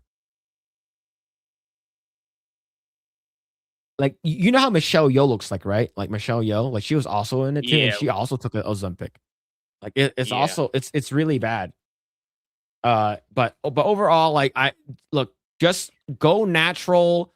I'd rather have you looking a little bit thicker than the ridic than like looking like a fucking corpse. If you're like RTU or quartering, I would get it. Why do you want to take Ozempic? But not people like Ariana Grande, you know. Like it's for me, it's like you don't need to get to that point. You just eat healthier or do more exercise. You're not at the point where like you need to take those drugs yet. You know? And yeah, so this is Michelle Yeoh. Look what the hell, man? What's happening? You're like fucking 89 pounds, right? And this is how I felt like what MM did. Like he took like he started looking like he's sick. But yeah, man. But anything else on what's it called again? Yeah. On The Boys? For me, yeah. Pretty mediocre. Like I would only watch it if you're bored, but I wouldn't strongly recommend it. Just watch better stuff, you know. Like watch anime, watch Free, and if you haven't watched season 2, it's really good. And there's much better stuff to do, much more entertaining story to enjoy rather than this. We're just watching it so you guys don't have to. Yeah. It's not good. Now here's the thing: if you want to just watch it for yourself and just like, hey, maybe I actually do like this, hey, then go for it, right? Yeah. See. Yeah, anorexic. Yeah, anorexic. Yes, yeah, it's not good. Yeah, and Ariana also she was in Oshawott. Yeah, man, it's not. It's eat some food. Just eat some food, all right? She looks worse than the kids from Save the Life Foundation. Yeah, she looks awful, bro. Yeah, she looks deathly ill. Yeah, go to Jennifer Love Hewitt. Yeah, Jennifer Love Hewitt got she gained a couple pounds, which is good, which is really good. Yo, what's going on, Laura Lynn Lance? Hope you're doing well. Hey, y'all. Yo, hope you're doing well. I'm glad Nancy still looks great.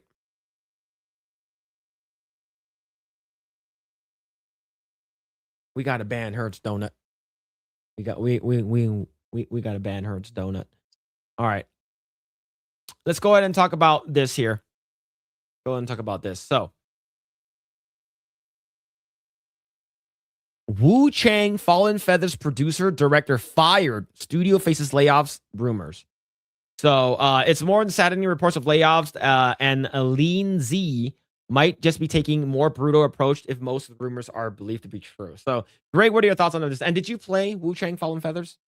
I played it a little bit, but I think something came up that made me stop. And I'm not really deep into the Souls genre. You guys already know that, but I get the feeling that these games, these Souls-like games that are emerging after Black Myth, I think they might have set the expectations that they were gonna match the performance of Black Myth Wukong. This is why this is happening right now. I think that's pretty unrealistic, especially given that you guys are saturating the market with the same genre. It's like maybe they expected also another 10 million or 5 million in sales, which is for me unreal, especially if you're charging full price like the first Berserker did. So yeah, this is what I was saying. This is what I was worried about. This is exactly what I was worried about. Like, when all these games started to pop off and like, people are saying, oh, China's dominating the gaming industry. It's like, guys, we need to, we gotta calm down with the Souls games. And yeah, I turns out I was right. It's like I think we're facing the saturation of the genre. Not necessarily the games are bad. It's just that there's just too many of them for even like, let's say even Phil, like he likes Souls games, but there's just too many Souls games right now for him to play all through that. Well, so there's that's a lot what's of happening, I believe.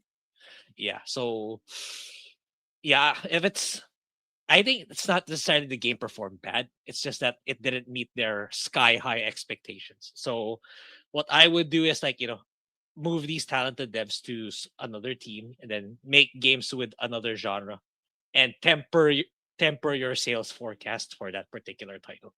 That's what I would think. Yeah. Yeah. That's Yeah. part of So it. Yeah, I think it's a good game. Yeah. yeah, I played it. I beat the game. I think I got like the second best ending. I didn't get the perfect ending. I ended up using an item that I wasn't supposed to use, and I screwed up. But I was able to get like the second best ending, which is pretty good, right? And I think overall the game is fun. The game is it can get really hard, but it's also like very very rewarding. I even know that like the game the devs made one of the bosses a little easier is because it was walling a lot of people. Like I was stuck on one of the bosses, like a mid level boss. No, not mid game boss up for about like 3 hours. And I ended up dying anyways. And I came back the following day and I found like a build and I was able to beat the boss in like one shot. So overall the game is fun. It's definitely more of a Souls game than Black Myth: Wukong. Like Black Myth: Wukong felt like a God of War and Souls game mixed together versus Wu Chang or Wu Chang, whatever you want to call it. This one actually feels like a Souls game. Like it's actually like pretty much a Souls game. But overall, it sucks that this is happening. I'm not sure how many copies it sold. I think I talked about it before, but overall, I think the game did pretty well, right? Yeah, and I think like it might have hurt the sales when it was released on Game Pass. That's the thing. Like, yeah, I think the money fronted by Microsoft wasn't enough to just, it didn't offset the lost sales. So yeah, and the game did like really really well when it first came out on Steam. Like even on Steam DB, I think Wu Chang did like a really really good numbers. I honestly, it's really it depends on how you perceive it. I just think that these companies, the first Berserker, Wu Chang, I think they just had too high of an expectations. I still think they made their money back and more. It's not a loser, an absolute loser. I think they made significant amount of money. It's just that their expectations were just way too high, that it didn't meet the threshold that they wanted. But they still made money at the end of the day. So yeah, but probably a lesson learned on the Eastern side. Like do not saturate the market and don't expect the same results as your predecessors who came in first. So venture to other genres and level your expectations on what it can do.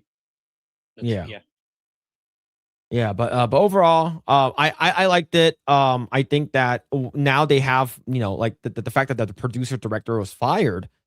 Like I don't think. Like the thing is, how many games has a studio? Like how many games has a studio made? Right? It's called the game is 5.0. Developer is Lean Z. Yeah, and Lean Z. All they did was Wu Chang. The game. That's the only thing. So I'm pretty sure this game did pretty well. I think this game was like $40 or $50 or something. Yeah, right now it's 30% off. I think the game was $50, and the game has a lot of change. I know they ended up changing a lot of things, is because like some of these characters were like historical figures, like Zhao Yun. Like he's one of the bosses, right? Like, and when you killed him, he just stays there. Like he stands there like he's not dead, right? Because he's a historical figure. So they don't want to like kill him off. Especially a lot of these like characters that are in the game, they ended up changing it. But overall, like the game did pretty well. I don't think that they should have fired this person, but we're not sure what the entire story is of why they let this person go. But there are rumors that remain unconfirmed at the moment at Gamer Sky reports on the whispers among leakers that the team behind the game has been laid off after the studio was dissatisfied with the game's reception. I think a lot of people really liked it. I like 133,000 players is actually pretty good, but like how long was that sustained for? We're not sure. Yeah, right? I just think they didn't hit the numbers that they were hoping for. That's all. I still think that it made money, but it didn't hit. It wasn't enough money. You know how these CEOs think. You know how these game executives think. Yeah. So based off the charts here, it dropped. So it came out in July, and it dropped after it basically flatlined in about 2 months. Yeah, in about a month or two, like it basically flatlined. And I know that the PC had a lot of issues. Like it has some optimization issues. It was stuttery. It was laggy. They ended up did fixing it, and a lot of people just started playing on console instead. But like sort of by that time, like it didn't really help. But overall, like this is a 55% So it's not good. That's pretty low. It's not good ratings because I know that I don't think they changed a lot of the PC like optimization stuff. Like even like Moist Critical, like he said that he played it on PC and it was really bad, and he just played it on console, and he said he never had any issues on console. Right. So that's when the optimization comes in and it's really, really bad. Right. So there's talks about the unpaid salaries, legal actions, more troubles for studio that face extensive controversy when a game was released, owing is to shaky performance dominating much of the initial discourse. Exactly. That's what I just mentioned. Oh, if it's okay, that must mean it didn't do financially well then. So, I didn't read that part. Okay, so yeah. So again, it's cost control is more important now more than ever, especially in how competitive it is. There's more games, and then there's like less disposable income for the average gamer. So it's pretty sad. So it's like, I can see like in the coming years we're gonna see more trailers that's not Souls likes.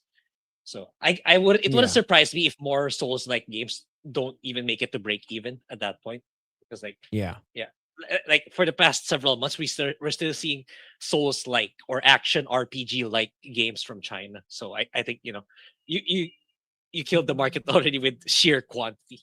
So stop with the genre. Move to other. The only thing like that. The only thing for me about like Phantom Blade Zero, that game feels more like a Devil May Cry style. Like it's very or like a Ninja Gaiden. I felt it feels very fast. Yeah, very, very fast paced. It's not like slow and clunky and stuff like that. So like hopefully it's different enough. But Phantom Blade Zero is looking really, really good. I hope it doesn't like it's been pretty much anticipated and everyone's really, really pretty much waiting for it. And you said it's coming out in September. I hope it doesn't become like another Wu Chang or like a Kazan situation. Yeah, I already wishlisted it, but like if Trails in the Sky second chapter comes out there, sorry, I'm gonna have to ditch that one. And it's like what else? And at least they're trying already. Like the Sword and Fairy 4 remake, I believe it's inspired by Expedition 33, based on the initial trailer. So there's that, and then there's Onimusha too. So. Yeah, a lot of competition in the genre. Then there's also Tides of Annihilation, the one with Jennifer English on it. So have we gotten an official release date for that one yet, or no? Not yet. So I get the feeling sometime in June or July they'll reveal. If not, it'll probably get delayed to next year. Yeah. Well, we'll see though. But it sucks about the studio though. Sort of sucks, but man, it is what it is though. All right. See. I saw a story where Janet McCurdy wrote about Ariana and Tom Hanks. That's some weird shit. Well, I heard that Janet McCurdy was one of the people that basically got like with Dan Schneider, like basically like used her and shit like that. Sort of weird. Let's see. These are mediocre copies of Black Myth. I think that Black Myth was so successful. And China has the money and the manpower to churn these game out. Like I remember when Pocopia came out. Like there was so many Pocopia. Yeah, China is overworked too. They work 6 days a week and probably more than 12 hours a day. That. So they work a lot. So by the time when it comes out, like it probably won't be good. But in terms of what's it called again? Like the Wu Chang Fallen Fences was a pretty good game. Like the story was okay, but like the gameplay is fun. It's just that I think even for people like you, hardcore Souls players, I think there's just too many of them releasing at the same time. I really think that's the problem. So again, diversify, make your projects smaller, because like I think graphics are not that important anymore in today's stage. No, it's not. It's not as crucial. So if it means smaller engine, means not so good graphics, which means a less expensive team, I would go for it. At the very set yourself up for success financially. Don't go all in impossible sales numbers just to break even. Don't be like a High Guard or a Marathon. Don't do that shit. Yeah, Crimson Desert is another level though. Yeah, and the fact that Crimson Desert developers listen. They just got another patch. And like a patch came out like 3 days ago. Apart, just like Korea is also the toxic workaholic culture. For me, that's my worry. If you set that expectation that they should respond that fast, at the same time, you're kind of setting that toxic work culture to the game devs. Like, yeah, they have to stay in the office, they have to sleep in the office, they have to work like 20 hours a day, 6 days a week. Look at that. I think that's what's 131,000 people right now. I think that's the cost of the fast patches. Yeah. But overall, yeah, good job on them for the massively successful launch So and post launch of Crimson Desert. Yeah. I think within like about how long this game has been out for what? Almost like about 2 weeks now? Like 2 weeks or something like that. Maybe maybe coming approaching 3. This game has gotten like 5 updates, like major, and big, and 3 of them were like really, really big. Like, we're gonna extend this. We're gonna make this easier. We're gonna make food, your backpack a lot easy, like bigger and stuff like that. You're gonna make different mounts and stuff like that. It's actually pretty wild, like how much the devs actually listen to their players, and that's how it should be. I think if you have good dev to player what's it called again, feedback, and you actually listen to your player base, I think that's how it should be. I think that's where a lot of games, it's really, really good when it comes to the players. What's this here? So someone sent me this, and let me see if I can like. So they sent it to my Facebook. This is my Facebook account. So what's this one here? This is a Crimson Desert Fatality mode. What is this? I know there's also a character creator mod that's pretty crazy. That came out recently. Yeah, and I shared it. So over here is a Crimson Desert Fatality mode.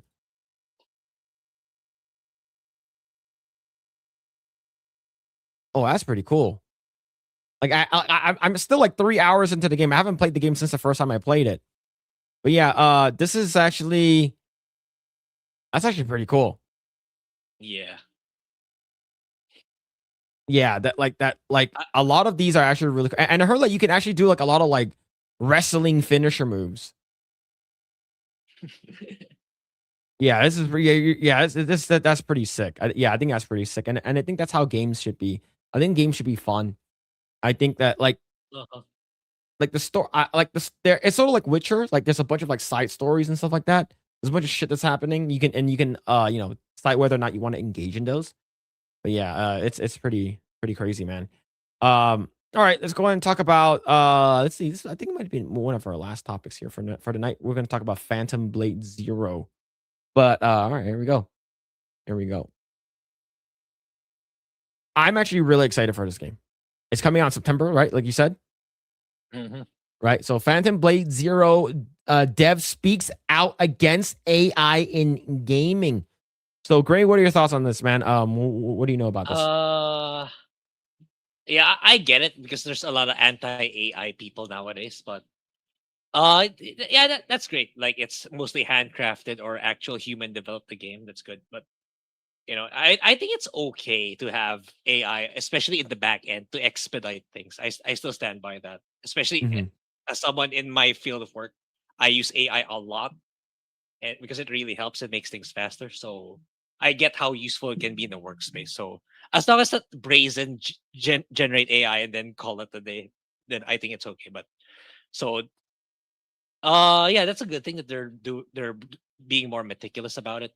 And but at the same time, it's okay to use them as long as you use it correctly. That's what I'm saying. It's like I get the feeling it's more cynical. Like this feels like this is just marketing for those people. For those people super allergic to AI. It's just kind of like a marketing stunt for them to get the game. But yeah, you got to do what you got to do to provide good PR for the game, I suppose. But yeah, good on them. Yep. So in my opinion, there are a lot of people who are like extremely, I am AI. I fucking hate AI.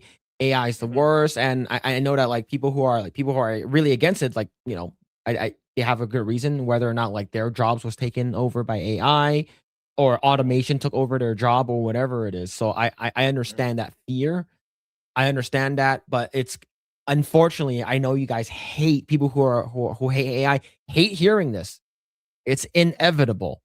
It's whether or not it's slowing down, it's going to happen. It's going to take my job eventually. I'm basically like riding the waves until it does take my job away. But as of right now, as long as there are people like big devs that are like, hey, you know what? We're not going to use it. I think that's fair. I think that's great. And if everything that's in house that's done not using AI or anything like that, I think that can be a very good way. But the thing is that, when you make NPCs, it's coded in through AI where it's like, whenever this and this happens, you block this and this, right? That's code. But it's also like there's AI that happens in the back end for like NPC characters. But in terms of just the developers and stuff like that, I think people will sort of game that's made not with AI, right? It's sort of like when people started watching movies and like movies that used practical effects over digital.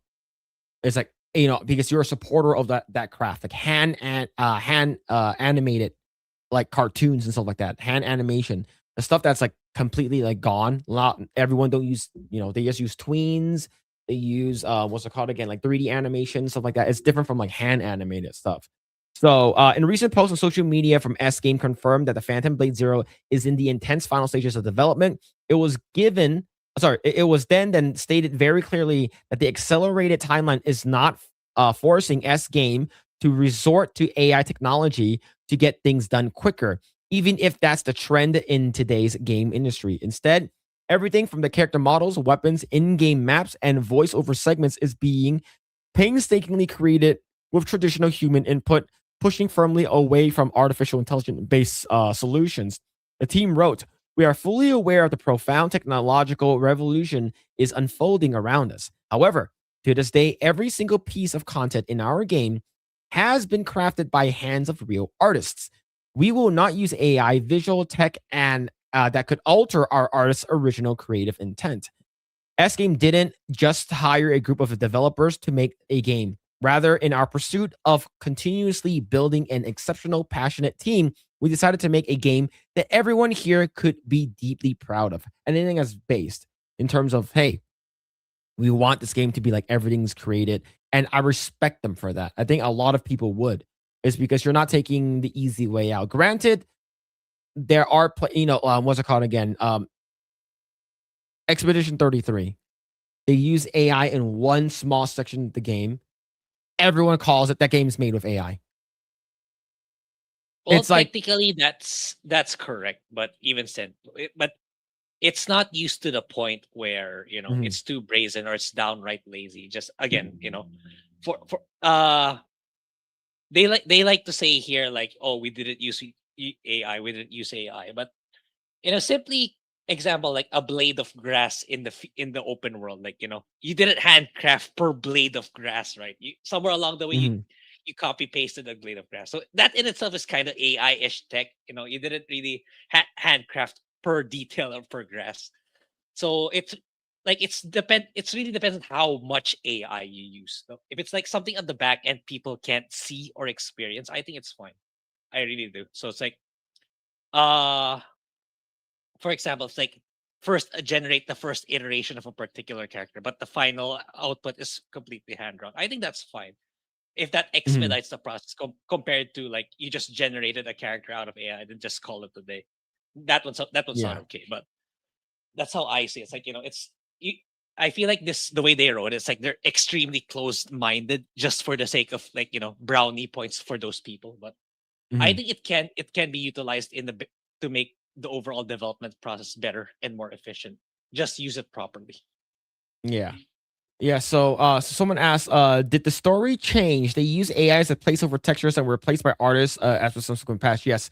So in Expedition 33, there's a part in Lumiere where it was like a telephone post. There was like these flyers in the back that was generated using AI as a placeholder.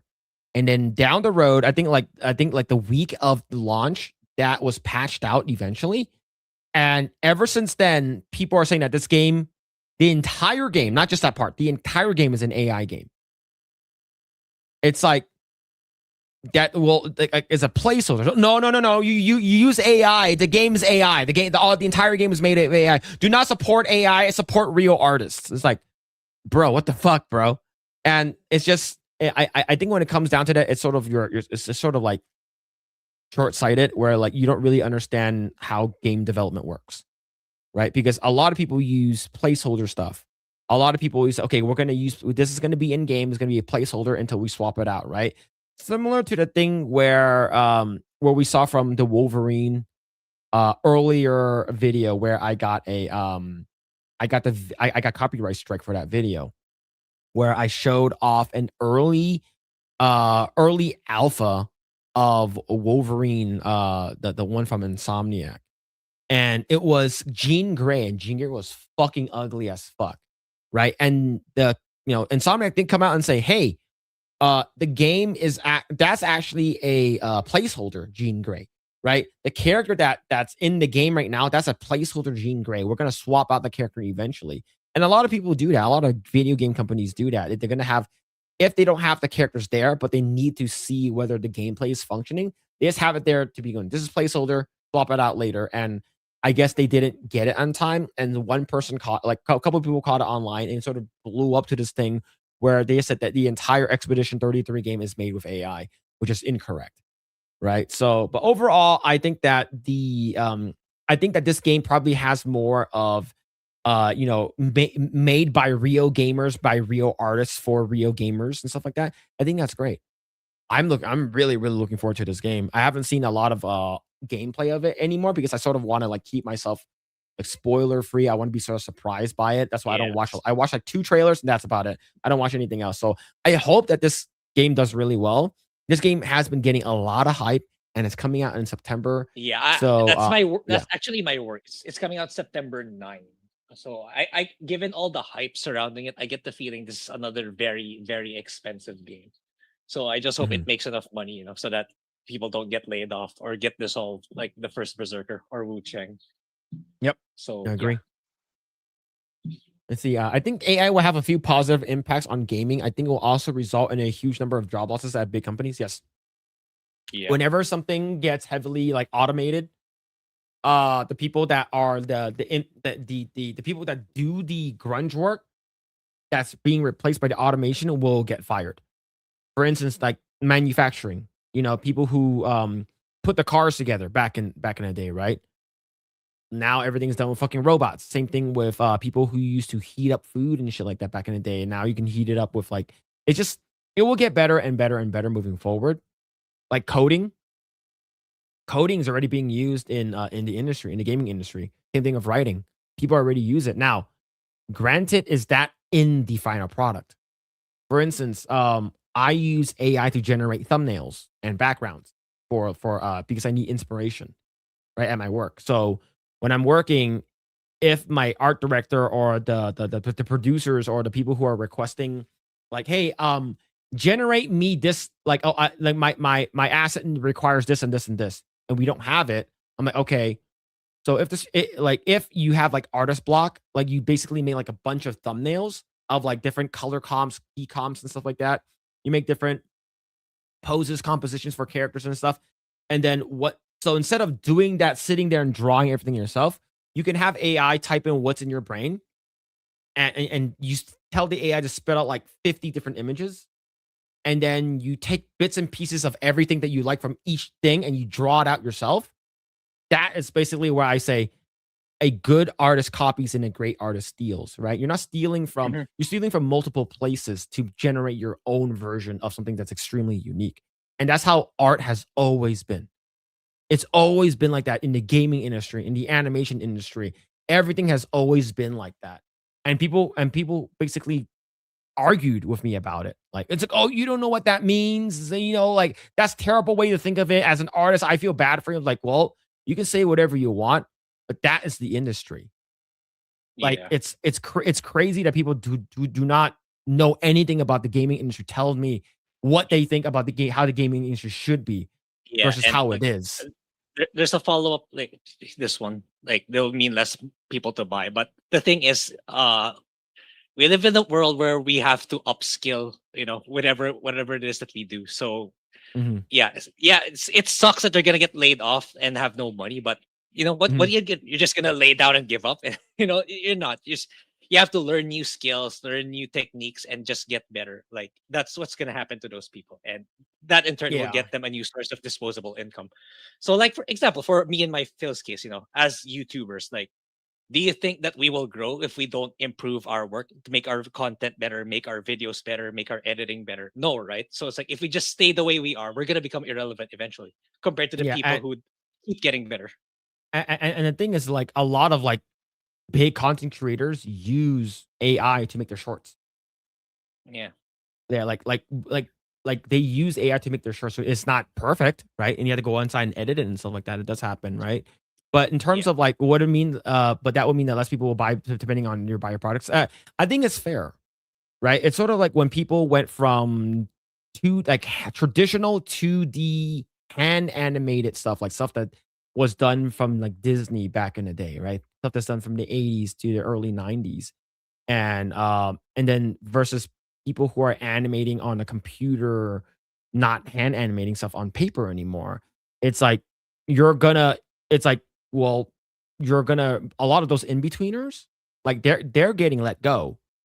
Like the in-betweeners for animation are getting let go, and all they need are like key animators now. So now those in-betweeners have to get better at their job because they got let go. So they need to actually become Yeah. key animators now.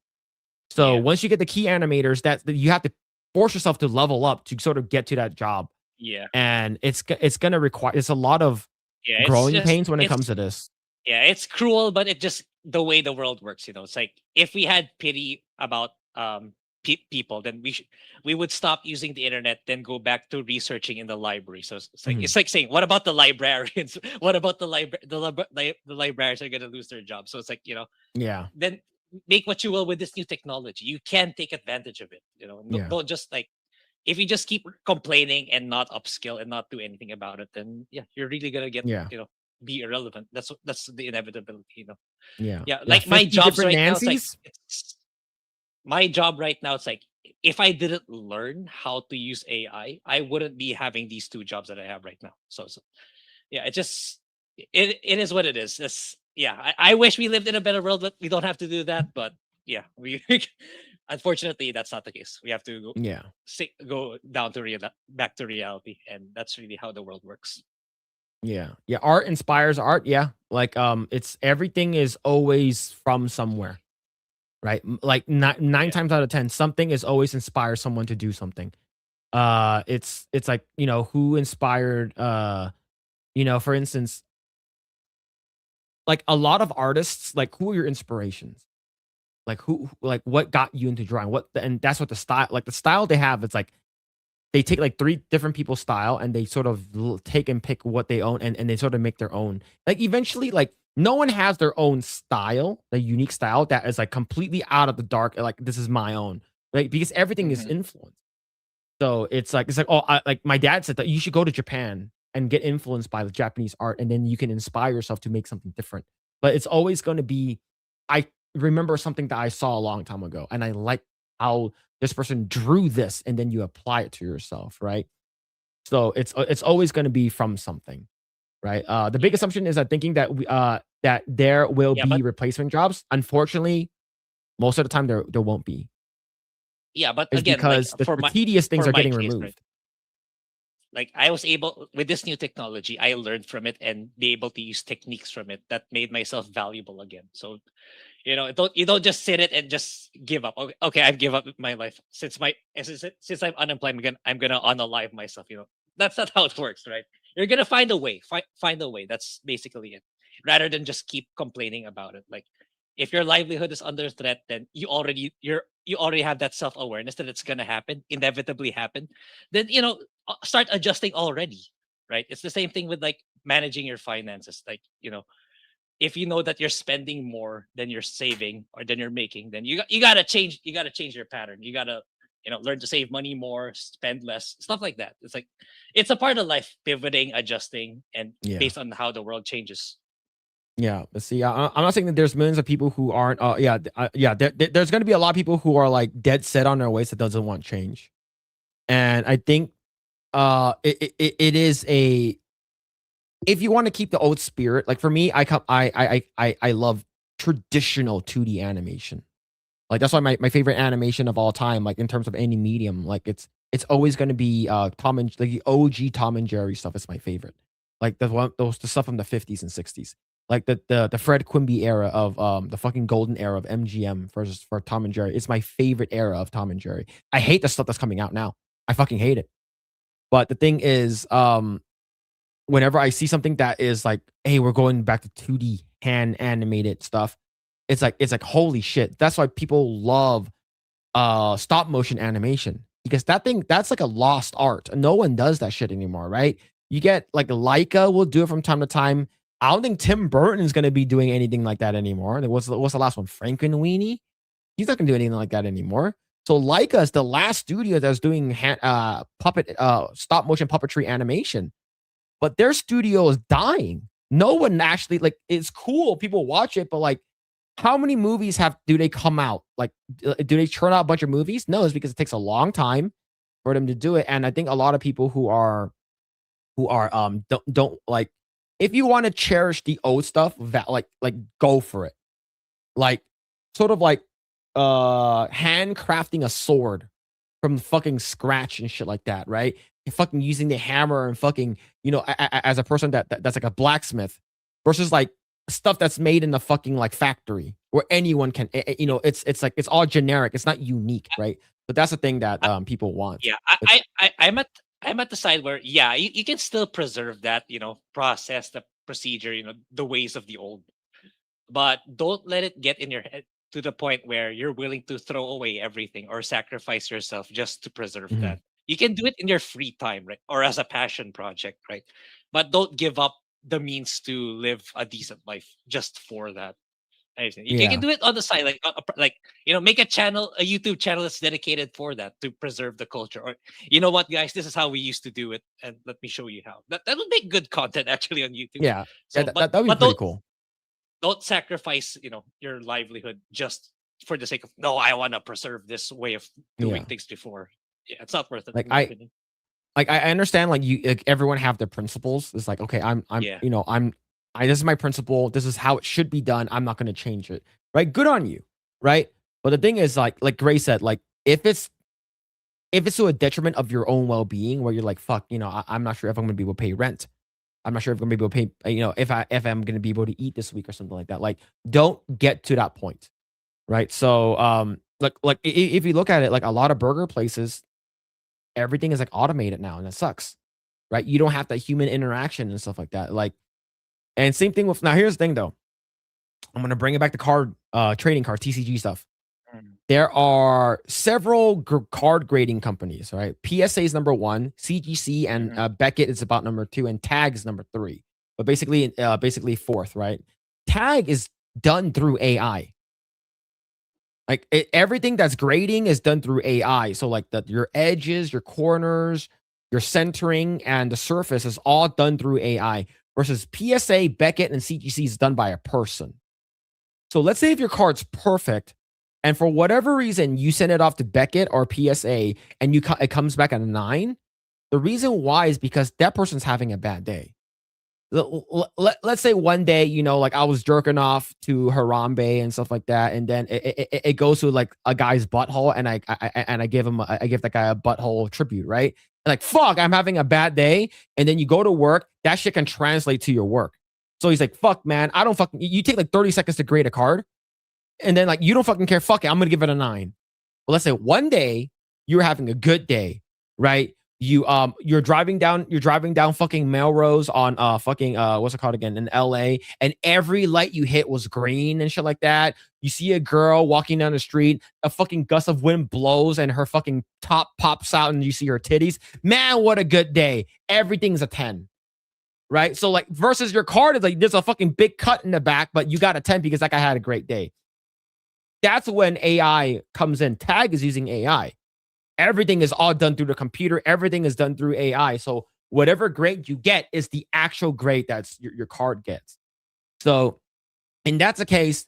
If they go tag moving forward, everything is getting graded with AI. Beckett goes there, CGC, PSA goes there. Everyone at those companies will lose their jobs. But that means that the end user, which is us, the people who pay for it, know that their card is worth something versus a guy fucking gave a fucking tribute to a gorilla asshole that like had a bad day, right? Because like to the end user is the one, like the consumers are the ones ultimately going to be dictating whether or not a product is good. And 9 times out of 10, moving forward, I would say like if you can't tell a game is AI and the game is fucking good, doesn't matter. Bottom line, maybe between like maybe 78%. Maybe people were like, I don't care, and maybe the 20% is like, I do care because I value fucking being ethical. Like I value people's actual like hardworking, that these craftsmanships, and these people should get paid a fair amount, right? Why replace all of these people? And I get it. So like in terms of like what you value the most, right? Because if I ask a chat, like, if there's a game that came out, it's like if Elden Ring, you guys found out down the road, Elden Ring was created all using AI, would you guys be upset? Most of you guys would say no. Like, but you guys will want that transparency though, right? It's like that. Like Grae, like you worked in AI. Do you care if AI, like a game that you loved was made with AI? No, you don't. Yeah. Not even if it's like 100%. You would let's put it to the very extreme. If it's 100%, if it's that good, I wouldn't. Yeah. No one would care. And same thing with movies. Like, let's say if a movie came out and is 100% AI and you couldn't tell, right? There are going to be people who are like, they go inside, like, I fucking hate AI. AI is awful and stuff like that. And they watch a movie thinking that it's made by real people, production and shit like that, fucking everything. And it's like, wow, that movie is so fucking good. It's mind blowing. Holy crap. And then after the movie, I tell them, I lied to you. That movie's all made with AI. You go. And then they'll be like, you know what? I hate that movie now. It's like, you're lying to yourself. Most of the people would be like that. It's because of principles. Yeah. Well, I'd argue lower price if it was completely AI. As a consumer, yes. Mm-hmm. But you know it, I know it, and everyone knows that the developers, the publishing studios, the studios, they will not lower it. Right? That's what happened when they're like, hey, the reason why this game is $70 is because the box it comes in, right? For instance, let's say I'm gonna bring out this game, whatever. What this game? Okay, Donkey Kong Bonanza. Okay, this game is $70 because of the packaging, the art, the fucking shit that's inside, the manual, the chip, everything in here. This is for cost for the actual physical media. Yeah, the only and time, then they they release digital, and then it's the same price. You're like, what the fuck? Why is it the same price? It should be cheaper since it's digital. Didn't Company Nintendo agreed. make a Studio statement agreed. about that recently, where they're lowering the price of digital? I'm not sure. If it happened, I didn't hear about it. Yes, we'll see in the coming months if they'll deliver on that. I think starting May they're gonna do it. But for me, I can see them lowering the price quite soon, especially if all these live service games come crashing down. Like I think they've reached the maximum squeeze they can with consumers already. It's like, it's no longer, I think you're just not gonna buy this, even though if I crank this up to $90. I don't think so. It's like, we're reaching the point where people are saying to, okay, I'll tune out. I'm not gonna buy until it's to a lower price. So I think what's gonna happen is, given the dying live service model, I think they're gonna start focusing more on smaller scale single player games and their value proposition will be, it's only $50. It's only $40, guys. I can see the AAA sphere going that route. Yeah. I like it when it exposes women's tits. Yeah, damn right. Me too, man. Me too. Yep. I will never pay a cent for an AI 100% generated anything. I think that's good. You shouldn't. Like if you're moral, if you're morally, you're like, you know what, fuck that. You know, I'm never gonna support AI is because, you know, like I lost a job to AI, or my friend lost a job to AI, or just like, hey, I just don't think that's ethically fair for a lot of us. And that's fine, right? It's sort of like I will never pay for porn. But a lot of people would. People do.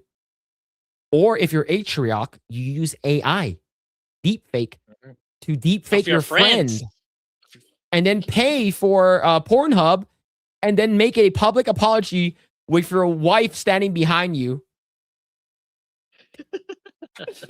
Or you can do that, right? It's sort of like I will never pay for like specific things, right? It's like it's because I have a you know, I have a backbone, and I get it. I think a lot of people should have that. You should be you should know you know what line you should cross, and if you're like, hey, fuck this shit, I don't like it, and I think that's fair, right? I'm not gonna tell you guys, hey, you guys know that AI is coming, so you guys better fucking buckle up and fucking suck it in and go with it, right? If you guys are against it, you guys are against it.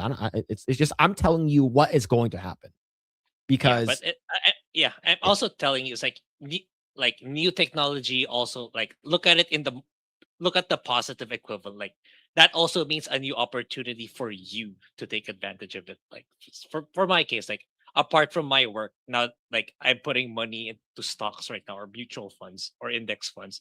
Like before, how I used to do it like 10 years ago without this generative AI, I had to research extensively on stuff I wanted to invest in. I had to dig through the financial statements, look for the data that I want, and so on and so forth. Now I just need to ask them, hey, so what do you think about can you give me the dividend history payouts? Can you give me the projections for this?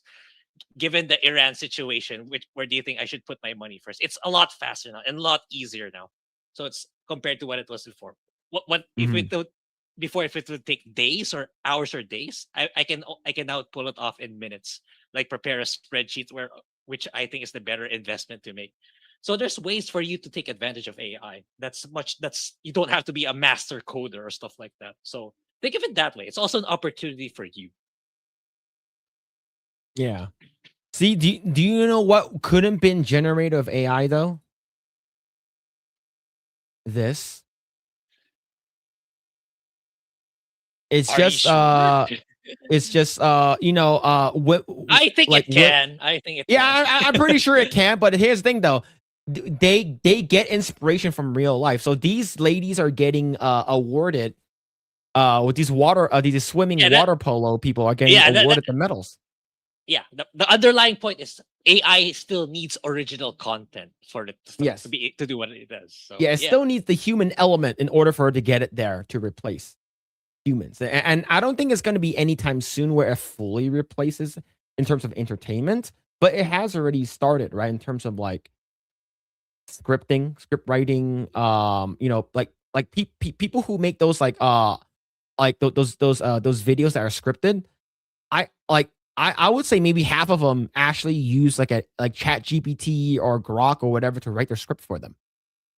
Right. So like it's just sort of like how you can use it, right? But yeah.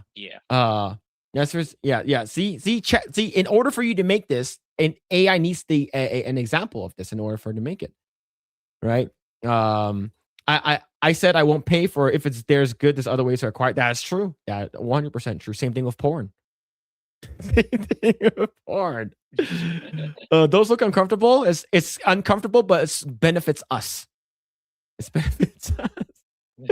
Let's see. AI is just referencing, and if it has a problem with all the artists, it should reference anymore. Yeah, it's sort of like Alex Ross, very, very like well-known DC artist. Like a lot of people don't like him because he used references.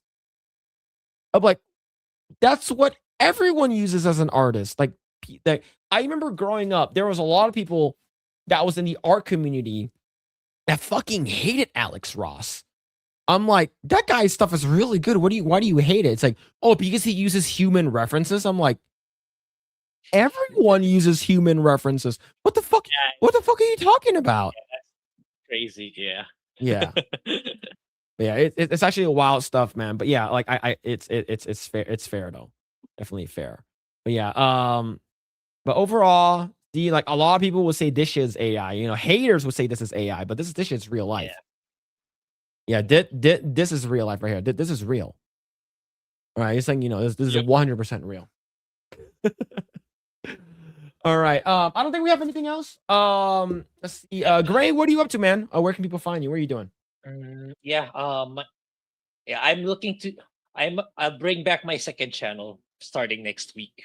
Given there's two indie games that I want to play. So it's what's the name of the other one? Replaced. So Replaced and Mouse PI for Hire are coming out next week. So yeah, I believe those two games are a lot shorter. So I should be able to churn out the video probably within the month. Then Okay. yeah, I need help with my Monster Hunter video. It seems that the algorithm still hasn't picked it up, or I don't know if it'll ever be. So it would be great if I get more viewership on that one on my main channel. But yeah, apart from that, that's about it. So yeah, that's it on my end. All right. And so go and check out Grae's stuff. Go check out his channels. It should be down in the description below. Go and check that out.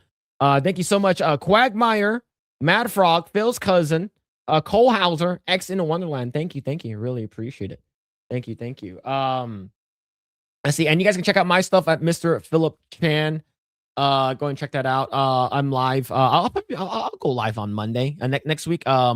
Next week I'll go live probably Monday, Tuesday. Are you also playing? Are you also playing Mouse? Are you also gonna get? When's Mouse coming out? 16. 16 is Thursday. Yeah. I'll probably get it. But I probably won't play it that day. I'll probably play it the following week. It's because what's it called again? I'll actually be in next week. I'll be in at the other house. So I'll be streaming from the other house. Okay. Oh yeah, so I'll be gone. So I'll probably stream Monday, Tuesday, and Wednesday. And Wednesday I'll be on Side Scrollers. So it should be fine. I'm not sure if I think Flod should be coming, but we'll see. I'm not sure if he's gonna be showing up. I know that he just him and Moj announced that they are having a kid, so like that's gonna be pretty huge for them. But I will be the reason why I actually won't be going live too much is because I'll be participating in sumo wrestling tournament that's going to be coming up. So make sure to check this out, chat. Have you ever heard yellows in the sun? That's basically what's happening here, brothers. But anyways, chat, thank you guys so much. Really appreciate it. Hope you guys enjoyed the stream. Shout out to everyone's been hanging out on Rumble, X, and YouTube. If you guys haven't already done so, just kindly like, share, subscribe to this channel. And go ahead and check that out. Go ahead and check out our channels. Thank you guys. Really appreciate y'all. And other than that, I don't think we have anything else we need to talk about. But take it easy. Thank you guys. Really appreciate y'all. Hopefully we'll try to, like I said, we'll try to get a guest on. I want to make sure that like I'm cognitive of like what people's schedules are, and hopefully we don't interact go fucking like mess up their schedule just because, hey, you want to come onto our channel and stuff like that. Phil and Harambe to the moon, and you're banned. 100% banned. But anyways, chat, thank you guys so much. Let's see who's live right now. Who can we send you guys to? Let's see. Yellow Flash is live. Dermy Wormy is live. Nerd Roddick is his 24-hour stream is live. Let's see. I think I think that's it. It's Cindy's birthday. It's her. Is she live now? Is she still live? Hold on. Let me check.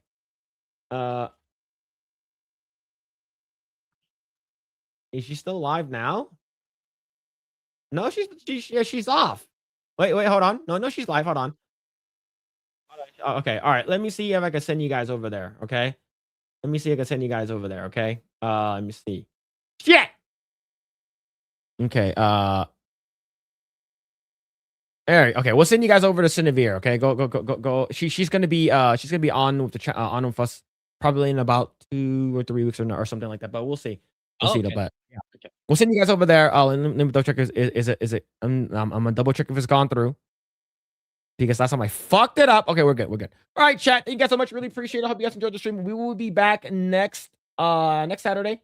I don't think we're gonna get any guests, but we'll update you guys if you if we are. But anyways, chat. Hope you guys have a fantastic week. And we'll check you guys out next week. Bye. See ya. Bye bye.